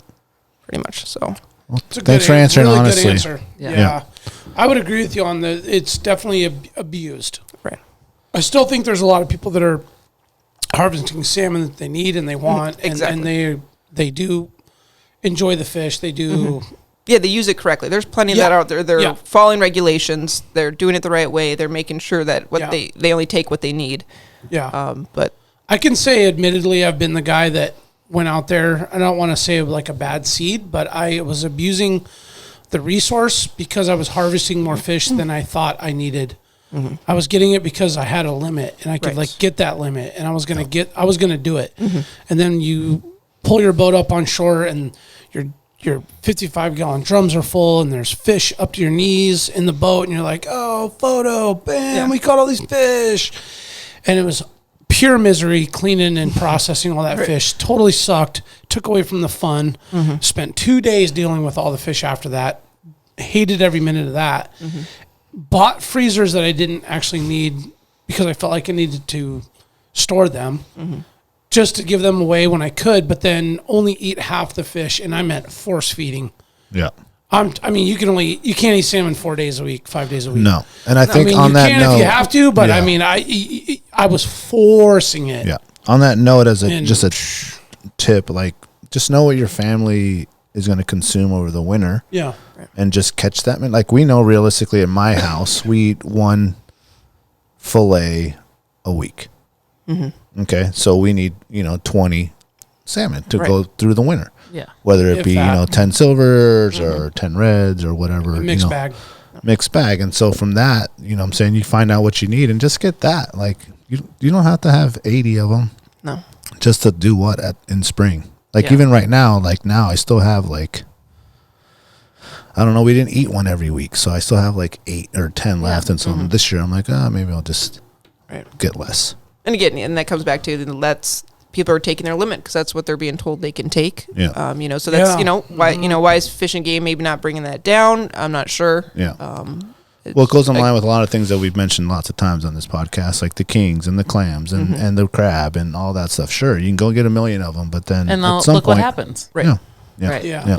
Get shut down. Nobody gets to enjoy it anymore, and then it's just like a Yeah, it got cluster. to a point where you felt like, oh, this is too much. Like at some point, this is going to end. You can't just keep. And honestly, over the years, past those times, which were 10 plus years ago now that I look back on it, there's still been record runs and harvests and things that I thought were going to die off a long time ago. But I still feel like at some point, it's like just too much. Yeah. Let's come right back for a break. And we'll come back with, how's your trivia game? About to find out. Yeah.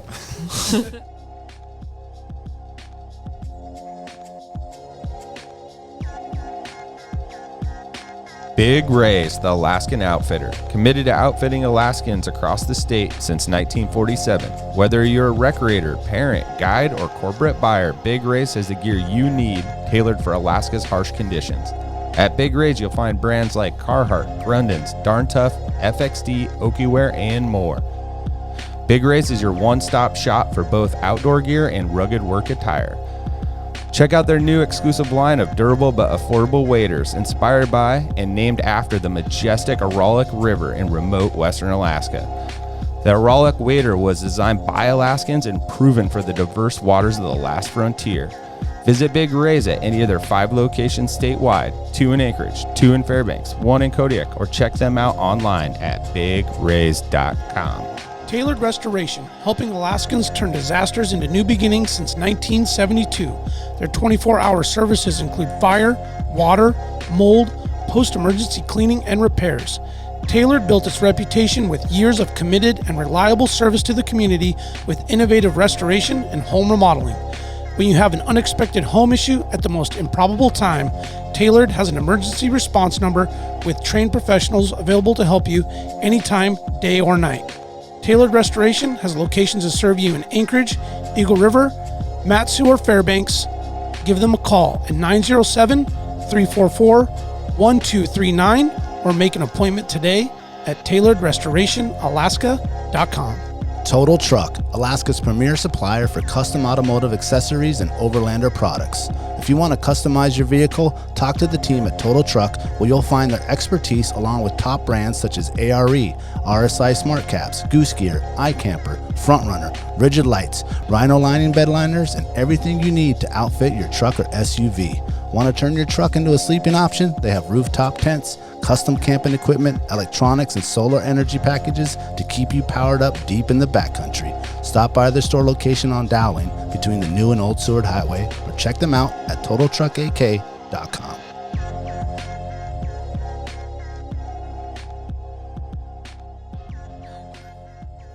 That's kind of a dick move there. All right, Jack's Trivia. God damn it, Jack. Miss Explore Kenai. Yeah, good luck. Hope you Dallas. I heard you grew up in Kenai. Coming to the boat ramp. Let's see that tramp stamp. Boat number 69. Let's go. I don't use boat ramps anymore.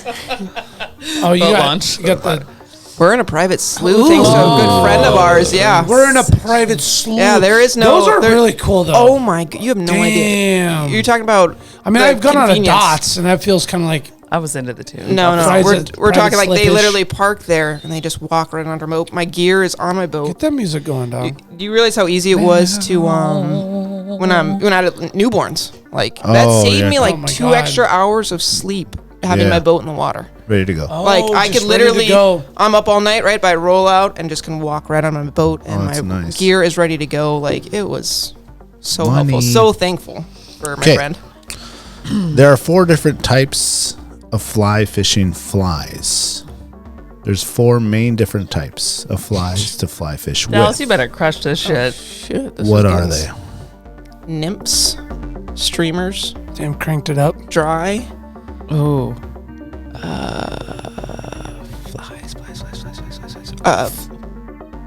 No stonefly. No. Indicators. I mean, what do we? That's what we use in Alaska. Oh, shit. You What got else? 3. Yeah, You yeah, got 3. You said, Dallas, you said Dallas, nymphs, the flies. streamers, the dry. vein in your forehead is bulging right now. I know I'm this. nervous. This dry a fly. I'm starting to Flesh. sweat on my perspective. One more. I got 3. Well, 4. Help her out. We got 4. Yep. Flesh Don't isn't ask the type me. of Nymphs, fly. nymphs, dry, and streamers. There's one more. 4. Yeah. Oh my God. Twice. Those are the beers I'm giving you. Twice. Did it go all over the computer? No. I wonder if that. Hold on, I got to get something over I here. wonder if that little fridge is maybe too cold or something. No Mine way. are good. Well, no, because we pulled ciders out of there that did that. Can you give me a paper towel? Jesus. Dude. Okay. All right, help us with the fourth one. Okay. I'll help you out too. Okay. Emergers. Mergers. What the? Emergers. What's an emerger? That's a good question. No, there's something up with the beers coming out of that fridge because the ciders did that before too. Really? Yeah, and Jack was like, "Oh, there's too much carbonation in those ones or something." Like they're faulty beers, but I don't think that's the problem. A merger. Well, Well, the we other never beer- would have got I'm gonna have that. to get them up. Let me see. A merger? Emerger. Emerger. Emerger. Okay. All right. Okay. That was. Sorry, a little distracted. Next question. Good. We'll start with Brandon this time. Yeah, don't ask me that one. Lifespan I would have got nymph though. Ooh, of a rainbow trout in that's years. a good question. In years. Lifespan of a rainbow trout in years. Do you know? What do you mean? Like just how long they live? Like what's Yeah. the Yeah. Yeah. Like What is how the long- life? I don't know. Like what's the average life? 30 what's the years? Like Whoa. You're answering for me? oh sorry. No. Mine was 43 years. Wow. I was saying like, fuck.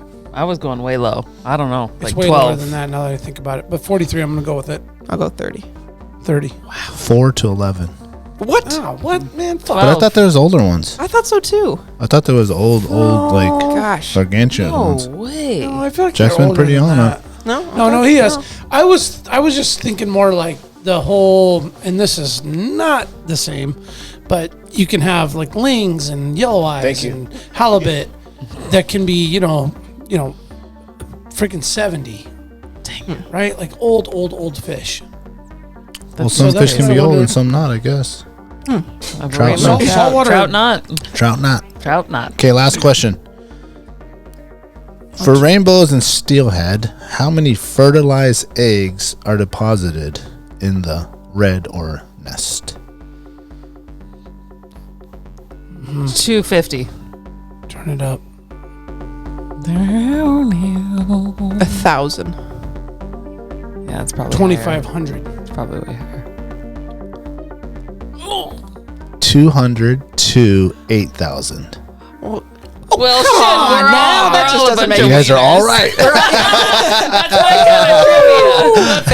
kind of trivia. Kill that trivia. Nice. It says 800. I'm like, ooh. We're all wieners. 200. 800 to 8,000. What? Or what was it? I like that 200 range. to 8,000. 200 to 8,000. Oh, Who's counting? guess the Some are shooting. I wanna know Some are who's- shooting. Yeah. Shooting large. yeah, man. You Some there's just bigger going loads, for there's the smaller gusto. loads. Big You know loads. what I mean? You know, come on now. Some Don't some judge. swim harder than others. Shit. Okay, man, I'm still stifled by the age of the trout. I thought some of them old, gnarly, bruiser, fucking steelhead were like 30-year-old trout. I just don't see it. Guess but not. I Guess just- not. Yeah, I thought so We too. need to up but our I don't know. fish biology. Yep, Yeah. absolutely. What do you like to do when you're not fishing? Gosh, you mean before kids? Run track? When I had flexibility. Yeah, We like- were a lot of skiing. Okay. Yeah. Oh, nice. So Yeah, you've gotten back into it slowly. Downhill or cross country? downhill. Well, actually, we do dabble in a little bit of both. Yeah. Downhill was definitely Do you take the main kids? focus. Now? We're getting them into it right now. Well, that helps We actually engage and get more right. into They it, both right? have season passes ready for this Yep. coming All year. right. So There you go. because they There were you like go. with the deal that Alyeska was having, it was like $20 a kid or something. Like, well, I can't not Yeah. get a little they have their little card with their little picture on it. It's pretty Yeah. cute. But Blake's he's big into the French fry, not so much the pizza. It's a lot of just straight shooting. Oh, gotcha. Down the slope there. You won't slow down, and turning that's out of the Yeah. question too. We're just gonna straight line this. That comes later. Okay, good, because right now it's not looking so promising. I think it'll be a lesson for him this winter. Because again, you can't learn from a spouse. You can't really learn from your parents. He's just ignoring everything I say. Yeah. And please Yeah. don't, whatever you do, don't cut him. Don't cut him. Yeah, don't cut him. don't it give looks him like the the game's cut. not for you, Blake. Better just step aside, little Basketball's twerp. probably Yeah, your right. thing. Yeah.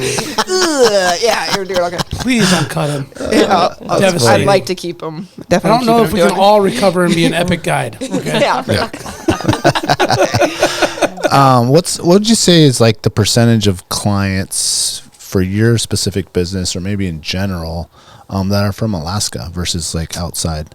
Gosh, pretty small. Probably for us like 10%. And Okay. I don't find that shocking, right? I mean, most No, people not at here, you either know someone who's got a boat, Yeah. or you already know how to do it yourself. So it's not that shocking that we've got a pretty small return population for the in-staters, mostly out-of-staters. And like Emily said, there are people that are coming up, and fishing might not be their number one reason for coming to Alaska, right? They're just kind of dabbling in a bunch. So we're not getting a lot of hardcore guys that want to be a part of, they're here just for fishing, and that does happen.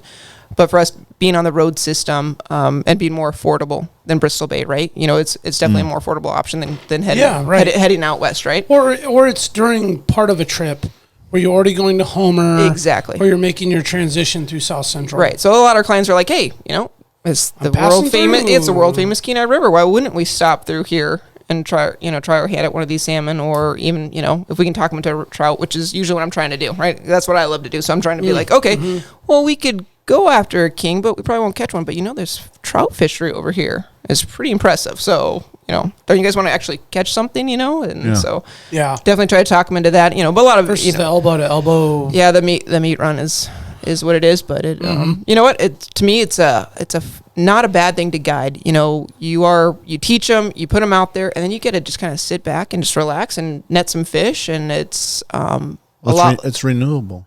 I feel like the trout thing Right. is like True. Yeah, it's a recycling. Well, you have 11 bin. years. And the right? Yeah. and the pressure. You're number 11 for old Betsy here. The pressure on the sockeye fishing isn't there, right? It's the fish are either there or they're not. If they're not there, we're not going to catch them. So it's not like, oh, what's your guide doing wrong? Your guide's not doing anything wrong. Their fishes aren't there. Versus the trout fishing, right? A lot more pressure. It's like, okay, they're in there. We know they're in there. You just have to know where to get them, what to use. And it's definitely a lot more work. You're constantly retying, untangling messes, so you're putting in a lot more work, but I find it just a lot more rewarding. And I know I was nervous when we started guiding. It's like, okay, am I going to start doing this and not love to do it myself, right? Like, Lose the passion. Right, lose the passion. And that hasn't been the case. If anything, gosh, when you put someone on a nice bow, or even just their first bow, like, you're enjoying that success and you're a part of it, and it's just as much fun. Yeah. So. That's cool. You haven't lost it? I have not lost it, no. To be fair, I don't have a 30-incher yet, so my passion's going to be there until I get that. Yeah, like, and then you're going to want another one. Yeah, right, and then I'm going to want it, well, how can I make this more difficult? Yeah. Then I got to go get it on a spait rod. Right. Oh, Then I got to go get one without a hook. I mean, gosh, it's just endless. It right? it is endless. So, how can I make this more difficult, Yeah. I have some more questions about just like the area that you grew up in. As I feel like that's home to a lot of us that live in Anchorage, but obviously we go there and we stay and we come back. Right. Where you guys are there all the time. Do you think that it would be beneficial to have more campgrounds between, say, Cooper Landing and Soldotna? I mean, it's definitely an issue, but only 2-3 weeks out of the year, Obviously the Russian goes through it, during that first run. And then we're currently going through it right now, like the sports center, the hockey rink down there, is literally a campground. There's no Fred Meyer's parking lot. Fred lot. Meyer parking lot, but besides that, then it's completely just normal, right? Like there's nothing, hotels might be full. Phase. Yeah, it's just that quick phase during the 2 sockeye runs. So. And a lot of people probably just do day trips. Like they come there from other places, then they leave. Right. But yeah. So I guess it's hard for me to answer that because I'm there. I don't know how many people are not finding camp spots. Like for me, our clients, when they call, that's the first thing I said, like, don't bother booking a trip with me until you figure out your lodging. And also figure out your saltwater charter, because those things fill up a lot faster too, because there's not as many of them out there as well. So like figure out those 2 things first and then come to me once you figure out, okay, I'm doing halibut on this Thursday because they're open, so I can go fish with you on a Wednesday when they're closed, Gotcha. And make sure I have my lodging squared away. So, yeah, there's definitely a shortage for places to stay. But just temporarily. Yeah, I didn't think about that. Yeah, I like to, people that want to come target trout, like that's the best because it's September and they can stay all in all the great places. Yeah, they don't, all the campgrounds are exactly. open. So, they're like, what's the negative? I'm like, well, it's a little colder. Right. Oh, but like besides that, beautiful fall colors. Yeah, exactly. my It's a little chillier, but we can Crispy. still go after these silvers that are going to put on a great display for you, and and then you can go after these trout. Rainbows are just flesh fed. Gorged, footballs. Huge. Yeah, man. Exactly. Even these little ones, I tell them, like, you're catching these little 12-inchers sometimes, and they're going to put on, they're going to hit that thing hard. Oh, yeah, because they're little tanks. Yeah, they're just little tanks. I like the ones. It's football season. Right? Football season. Different kind of football season. That's right. The ones we're picking up now are skinny. I picked up on my, like, show the client, like, hey, that guy in, another couple months is going to be another pound heavier. Like, he's going to put on some weight. He's going to be thick. Yeah. Yeah. Thicker and thicker. Curvy. Thick. What's your thought on the bypass? Ooh. Gosh, I mean, selfishly for us, just driving up to Anchorage, it's going to be sweet, right? Yeah. I don't know what the residents of Cooper Landing feel about it, right? The business that they're going to lose, the people that aren't going to stop. Like, I guess I just think of it as like, the Route 66, when the highway came in down the states, right? Like you see those stories about like the small towns being off the highway system and just dying. I don't think that's going to necessarily happen to Cooper Landing because there's still going to be a draw, right? Well, the they're Russian's still there. Russian's still there. But does it pop out past the Russian? It It's goes past in the Russian. It goes in before. It goes in like right at Right Cooper at the Landing. bridge. It goes in the bridge, but where does it come back? When does it meet back up, though? Does it meet back up before the Russian?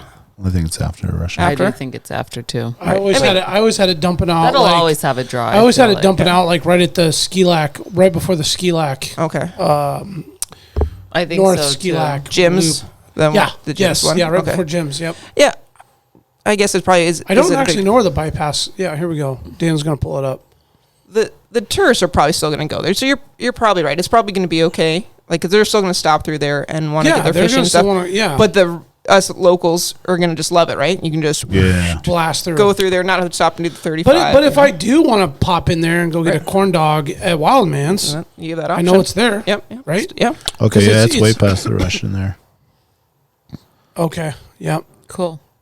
That's where it dumps out. I have a question for you about Explore Kenai. Do you envision it expanding? Like, I know it's Explore Kenai, but say out of state, say somewhere salty, say something of that, explore Mexico? something like that.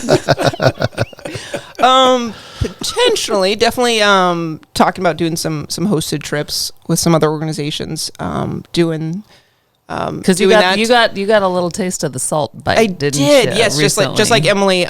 Gosh, why would we not want to go fly fishing where we can wear shorts and tank tops and bathing suits? After fishing in December in a jet boat where you have every layer on that you can ever still wear cold. ever, Just puffed out. Yeah. to go from that to fishing in a fucking bikini. I forget which fly fishing film tour it was that I went to at Bear's Tooth, and it was like, and then one of those videos came on the saltwater. I'm like, this is an option. We can go fish someplace for fly fish in warm weather and not wear 8 layers. So yeah. Since then we've Dustin and I both are kind of still very green at it, but cutting our teeth on it. Bones in Hawaii. We just got back from Florida where we didn't get to tarpon fish because the weather blew us off. Did a Belize trip for Bones. Dustin got a permit. I didn't get one. You've done the Louisiana Red. Yep, thing. Louisiana Reds, Redfish, yeah. Texas Reds. We've done. So we're Fish the Gulf area there. Belize. Yeah, You already said Belize, that. Yep. Yeah, so I mean, we're getting You're into dabbling. it. Yeah, we bought the gear, which is a whole nother oh gosh. Yeah. Really. Oh, good. you liked that. Yeah. Loves that. It's really fun. Loves it. It was so expensive. This Oh, one it is the sucks. most organized. Like, I love I going to bet. her house. Like, everything is just as it should Oh, be yeah. on display. This up, gear's here, nice, that neat. weight's Do you there. need It has to- waders? Do you need boots? has Do to you be. need It's a all rod? Do you hung need a up. reel? Like, just go into the shed and it's there. And I'm like, yes. And then That's my girl. Dude. the one we've been waiting for what feels like forever now is Christmas Island. And right now it's January. It's happening. So we've been canceled twice due to COVID that was going on. And they finally opened back up in May. So our next trip is headed over. Our next scheduled trip is January. So pretty That's pumped back about on. it. That's back on. Oh my God. It's I can't back even. on. I can't This even. is so, and it shouldn't be getting canceled. I mean, they're running trips over there right now. So I that's still something have my crazy. airfare from Yeah, Kiribati. Emily was supposed to be Oh. with me on the first one. Yeah, that Yeah. got canceled. What's your off season technically? For So I know you're still booking all the time. So we're there still really booking all is the no time. off time. Yeah, off season, but we have a pretty short season, especially compared to some of the other guides that are, it's their only gig, so they're working their butts off from May through October. We're pretty much like July through the beginning of October. So Okay. pretty much anything from fall all the way, because with with then little you- kids. But then you pleasure fish through December. With So pleasure what are you fish, talking, like January? Oh, we're fishing January. Okay. Basically, we're fishing until May. We're fish, yeah, if we can. So the only thing that pretty much stops us or slows us down is that Bing's Landing when that ice shelf gets too far out. Oh, you can't get the boats on. And you're right. You can, so we take the jet boat and we toss it off the trailer, right? Well, not toss it. Pretty much. We tossed it. Easy off. You slide it off. Slide it Yeah. off, and then you gotta, depending on how big that drop is from the ice shelf into the river, right? Yeah. So it might be manageable, it might be a foot, and we can muscle it in, sure. or it might be 5 feet, and we're not doing Yeah, that. no, So you pull up and you're like, I guess we're not fishing. exactly. So Okay. pretty much when that slows down, we've gotten lazy where we don't do the pulling the drift boat across the frozen lake as much as we used to. Maybe younger before kids, and we had more Yeah. day where you literally launch the drift boat and you walk it across Or like the lake. a snow machine. Yeah, Yeah. or if you pull it know someone with across. a sled that'll pull it across, that's money. Sometimes I just look kind of lost over there until someone comes over that's ice fishing. Help me. Help me! Someone help pull my boat across, and some kind of snow machine will pull up and like, do you guys They need help? slide that well across the lake. Oh yeah. Oh, yeah. yeah. So I mean, Like once you if get it's the fresh, weight going, you just if there's fresh snow on it, obviously not that's going to be sticky. Right, But right. I mean, anytime it's glass or when just it's, a little when it's bit, wind blown and glazed over. exactly, you can pull it over, and even when it starts to thaw out a little bit, it's like, well, if it starts cracking, we'll jump in the boat.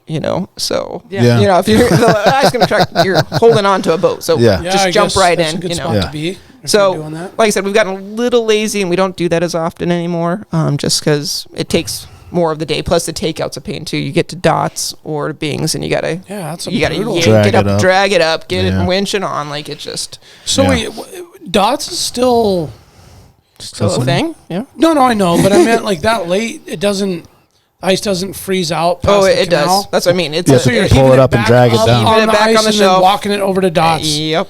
and then just Yep, come bunch along it up on the trailer. There and was then- one year the snow was, I think it had warmed up enough during the day while we were out fishing that the snow was sticky enough that we got it up there. We could not, Dustin and I could not get it to move. So we drove his Montero down onto that ice shelf, so across that little, creek that was frozen. Yeah. It was frozen good. I know, but And it then, still felt and weird. then went, though, oh right? yeah, I've got pictures of them. Like, yeah, we drove the Montero down on there. I mean, by Montero, I mean the $1,500 beater that was like, So it was like, Still if it sinks, still didn't want to lose it, but It's a river beast. Yeah. it was a trout rig, right? So yeah, went down there and rinsed it up from there. So like I said, those are, you really want to fish when you're doing stuff like that. You're putting in the hours Oh, yeah. for a Dedicated, shot at man. one or two nice fish. You know, I will say it's getting more popular out there. More and more people are out there figuring out the winter game. Yeah. What about ice fishing? You know what? We don't get into that very often, if at all, really. Dustin used to do it a lot. Kids will love it. Right? And that's why we're talking about it more. It's just because it's something we can do with them in the wintertime that, they're contained. They're in Good a ice shanty. fishing in the peninsula too. Right? There is. Yeah. There is. Ninilchik, Swanson River, Okay. Lake, Swanson Lake, Well, we've got Scout whole area. Lake. You know, Scout Yeah. Lake. Yeah. Yep. Exactly. Our friend lives right on Scout Lake. Yeah, and man, we've been that's out there killer cross country Yeah, skiing. And she's invited us to gorgeous, do too. it. We need to do it. It's 'cause so much definitely fun. It's like camping, especially take the kids. Right. We Yeah. love doing that. It's a nice stuff. change up from what you guys normally do. Oh, I bet. I mean, different gear, different process. And you don't have to be as nervous, I guess, about like kids on the boat, life jackets, and all Exactly. that stuff. Just throw them in their snow shit and let them run around. Right. Yeah. Actually, when you take kids ice fishing that young, it's funny. The last thing they actually want to do is fish. Oh, I'm sure. Until sure. there's Yeah. a fish on, and then maybe Yeah, it's kind yeah. of fun to Or reel they, for a second. yeah, they catch but one or two, and then they're going to They're put just the playing sticks in on a the bank. sled Yeah, and- no, it's And that's another thing is last summer was the first year we let Blake go with us on a trout trip. We've done he's been out for some sockeye and some silvers, a little bit more trout, obviously a lot of hooks being flying in the air. And hooked a small one, gave him my rod, let him reel it in, just a small one, so just reeled it in and we net it for him. feel it. Yeah, we didn't even let him touch it. We just kind of unhooked it and put it back in. Oh my gosh, he lost his mind.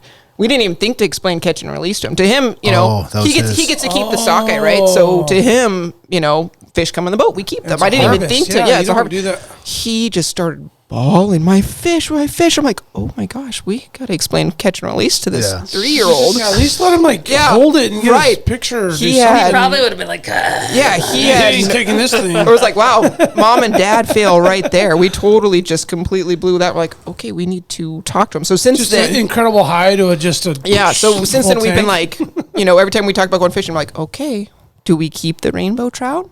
Oh, we don't Oh, keep we the put rainbow. them away. We put them back so they get bigger. So we just kind Teach of 'em up. Yep, get them prepped and ready for it. So he's excited for I think silver season. Sockeye might with the high water is going to be tricky right now, but What if it's an 11-year-old?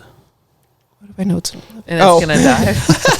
throw him on the grill. That's Let me- the end of dinner. Let me count the rings on its scales real quick. Yeah. Oh, there you go. I wonder if there is a way to count. Just straight gotta mush. be, right? On sockeye there is. Yeah. On sockeye there's? Yeah. So, like I was saying, you when I weren't worked, kidding for, about that? I worked for Fish and Game, yeah, and we Okay. would literally. I thought you were just joking. No, one of those things that Graham ring no, thing it's like a would- tree. Their scales have Like, Oh. yeah, they have rings on them, Oh, just no like a tree. shit. Yeah, absolutely. Like I don't think it's. I don't necessarily. Microscopic? I don't think it's necessarily like a ring for each year, but it's like maybe one for the sockeye. It's like 1 or 2 rings, so it could be Yeah. for a year because that's what they are.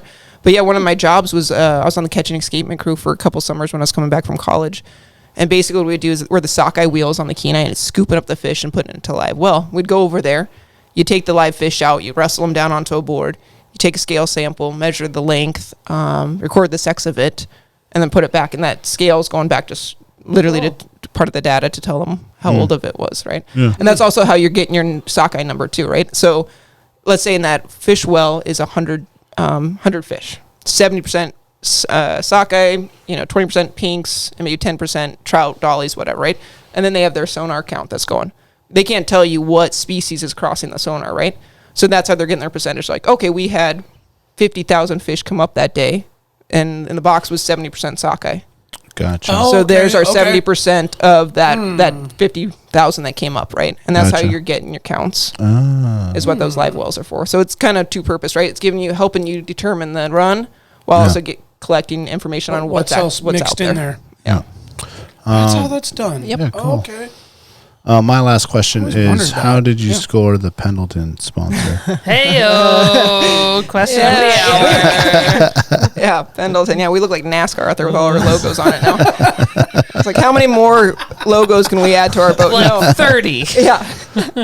No, it literally fell in our lap. My husband knows to do some name dropping. Tara Sweeney from in Barrow, because he grew up in Barrow. Mm-hmm. And so we're taking her out fishing. She brings her daughter Caitlin with us, who works for a distributor here in Anchorage. And I think he was just bragging, I'm an ambassador for drift waders. And so he's like, yeah, one day, Dallas has got drift, but one day, I want to sponsor. I'll be like, Pendleton, I'll have it wrapped on my boat. And he's just, bullshitting with him after the trip. Caitlin kind of looks at him and she's like, well, I know the Pendleton guys. I can talk to them for you. And his, mouth drops. Just super excited. What? And I think like 2 weeks later, we had them on the boat with Dustin, and I put my brother-in-law with him, who's a big BSer, anything All I could the to BS. all the BS. Just get everybody just. Blah, blah, blah, I'm blah, like, blah, blah, blah. who can get on there and shake some hands and really sell this yeah. for us? And they ate it up and they loved them. And it literally is his favorite drink. He loves Pendleton. Yeah. So That's awesome. worked out well. They were great guys. Been great to work with so far. It's obviously a new sponsorship, but So the cabinet's full. yeah, always have Pendleton. Yeah, I know. I got to look at Lots the of regs beverages. and see what, can I hand out shooters? Like, what's the policy on, how Shoot drunk? it per fish. Yeah, how drunk do I want my clients to really get? Like, Right. How safe big of a is- tip do you want? Yeah, how Right. safe is that? So, yeah, no, That's pretty cool. yeah. So it was just pure luck. Yeah, but that's badass. it was It's pretty definitely a standout on the river. That's Yeah. for Yeah, sure. that's Yeah. cool. Well, we know you got to get on a flight to get back. Yep. Any last questions, Emily? I'll just B? call her. I'll just ask her on the way to the airport. Cool. What do you mean? I did have I had a guiding question. Okay. So I wanted you to describe real quick before we run a half day, full day. Yep. And how does that work? I have an idea how it works. I'm just saying, as far as like when you're selling a package to Right. somebody, because that can be a pretty critical factor when you have such a time constraint on Yeah. a trip when you're here, right? Yeah, absolutely. I mean, it just, obviously the fisheries that need the full day for sure, right? Okay. The trout fishing, you want to be out there for that full 8 hours. We're trying to track down a big one. The king fishing for sure. When we were open for that, When it's open. you needed your 8 hours. Silver fishing, obviously, when it's good, you don't need the 8 hours. So, So is that the half and full? It's 8 hours. The yeah, full. 8 to 4. And, and some it varies per guide, but that's kind of what we do. The sockeye fishing is where it gets tricky because people will be like, "Well, what if we limit in 2 hours? Like, why do I need 8 hours?" So it's just one of those things. Like, well, I can't guarantee when the fish are pushing through. Sure, Like today, sure. I wasn't on the river today, but I heard that today was a little bit slower. It took longer for them to get their limits today. So it's kind of one of those things. Like you're going to pay extra to get that full day, but you're just giving your shot that you're that opportunity to get them versus you might not get them in 4 hours and you're going to go home. You're going to go home Is short. the limit 3 right now? 3 right now. So Okay. not right now. The numbers we're seeing coming up this last couple of days, chances are you're going to get them in the 4 hours, but you just never know, right? So so you just kind of explain that to the clients, and most of them they're going to pay for that full day. They're going to want the shot at getting all their It's not fish, that right? much more either. No, I mean it varies per guide. For us, it's like I think $50 or something. So it's not that big. Oh, that's it. That's Yeah, all. It double the changes? time for that's what. Yeah, because I mean at that point Well, I you're feel like for the experience, you might as well just lock it in for the day, man. right. I mean at that point, as guides, we've already got the gear together. We've already got the boat out there. We're already dressed and weighted up. So adding in an extra 4 hours isn't. Let's do it. Something that we need to charge another arm and a leg for. Gotcha, You're already okay. paying enough the way it is. So just Sure, tacking on a little bit. a few more fish and Exactly. Yeah. Well, cleaning more fish when it goes up to 6. That's when it becomes. So same thing. It kind of goes in reverse, right? Like we might be getting done early when it's 3, but all of a sudden it goes up to 6, and we don't know when that's going to happen. So we're still getting paid the same, but we're doing twice as much work and out for twice as much time. So it kind of.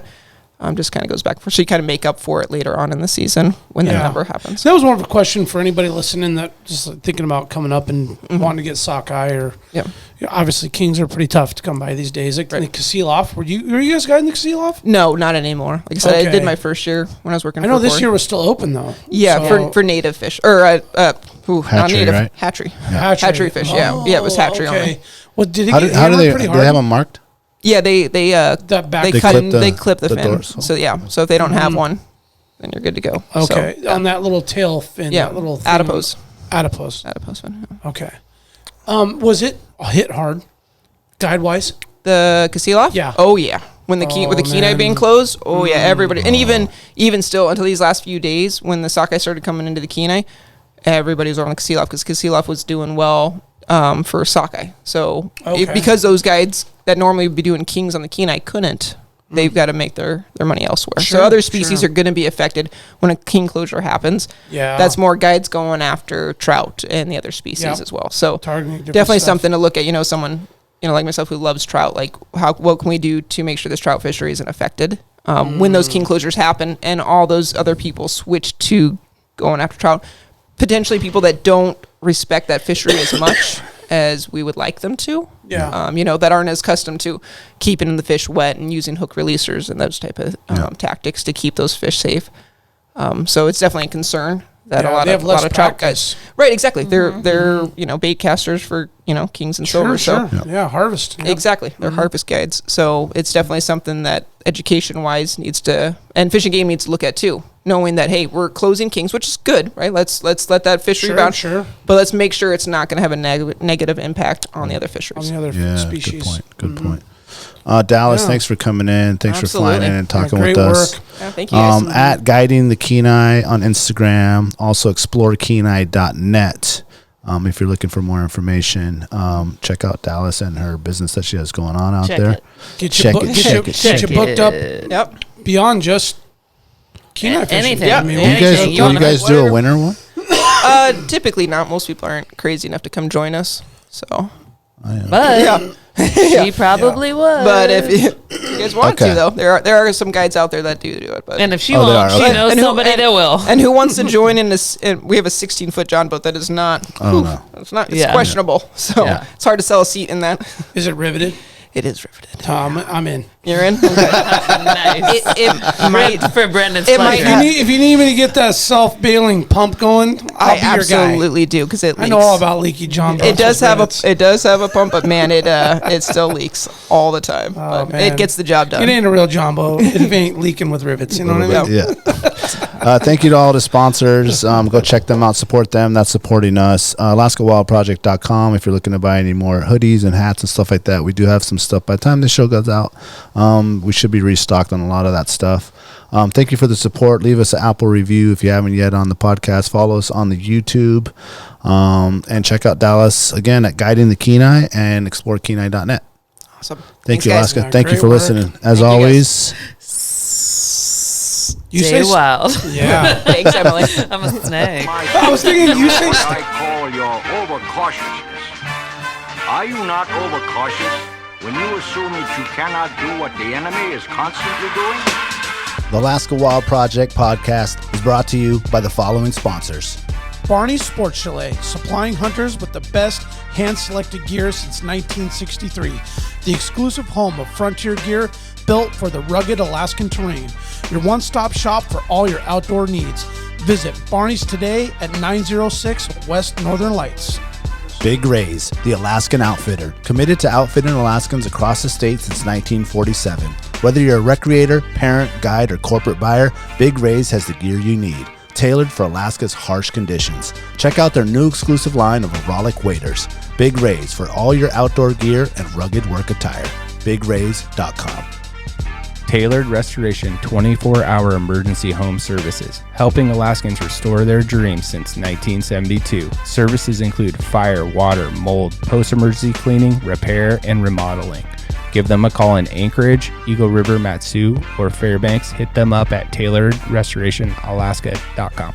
Total Truck and Alaska Overlander, Alaska's premier supplier for custom automotive accessories and overlanding products, providing all-inclusive rental vehicles and trailers custom outfitted to explore the Alaskan backcountry with a unique and convenient traveling experience. TheTreehouseAK.com, located at 341 Boniface Parkway, Alaska's own and grown cannabis and CBD store. Ask the bud tender what the strain of the day is to get your 10% off. The Treehouse, where the culture lives. AKO Farms, located in Sitka, Alaska, built from the ground up with concentrates as their single motivation, with exclusive products such as their sugar wax, full spectrum diamond sauce cards, and more. Ask your local bud tender about AKO. Marijuana has intoxicating effects and may be habit-forming and addictive. Marijuana impairs concentration, coordination, and judgment. Do not operate a vehicle or machinery under the influence. There are health risks associated with consumption of marijuana. For the use of only by adults 21 and older. Keep out of the reach of children, and marijuana should not be used by women who are pregnant or breastfeeding. The Bait Shack, located on Ship Creek upstream of the bridge. Can't miss the bright red shack. They are the go-to fishing gear rental and guide service on Ship Creek. Tight lines and fish on. Come hook into the action with them. Hit them up at thebaitshackak.com. Lawn Pro AK, Alaska's year-round professional property maintenance team. Services include weekly lawn care, custom landscaping, fertilizing, weed control, turf repair, and more. Schedule your free estimate at lawnproak.com. Alaska's OG cider company, Double Shovel, crafting gluten-free colonial-style ciders, founded as a healthier, non-inflammatory brew option. Drop by their Pop and Tap room in Anchorage off of 58th and Arctic, or visit the second location in Kodiak. Double Shovel, award-winning ciders. The Alaska chapter of Backcountry Hunters and Anglers. BHA is the voice of our Alaskan public lands, waters, and wildlife. Their goal is to uphold our hunting and fishing legacy while keeping our public lands wild. Stand up today and join BHA at backcountryhunters.org.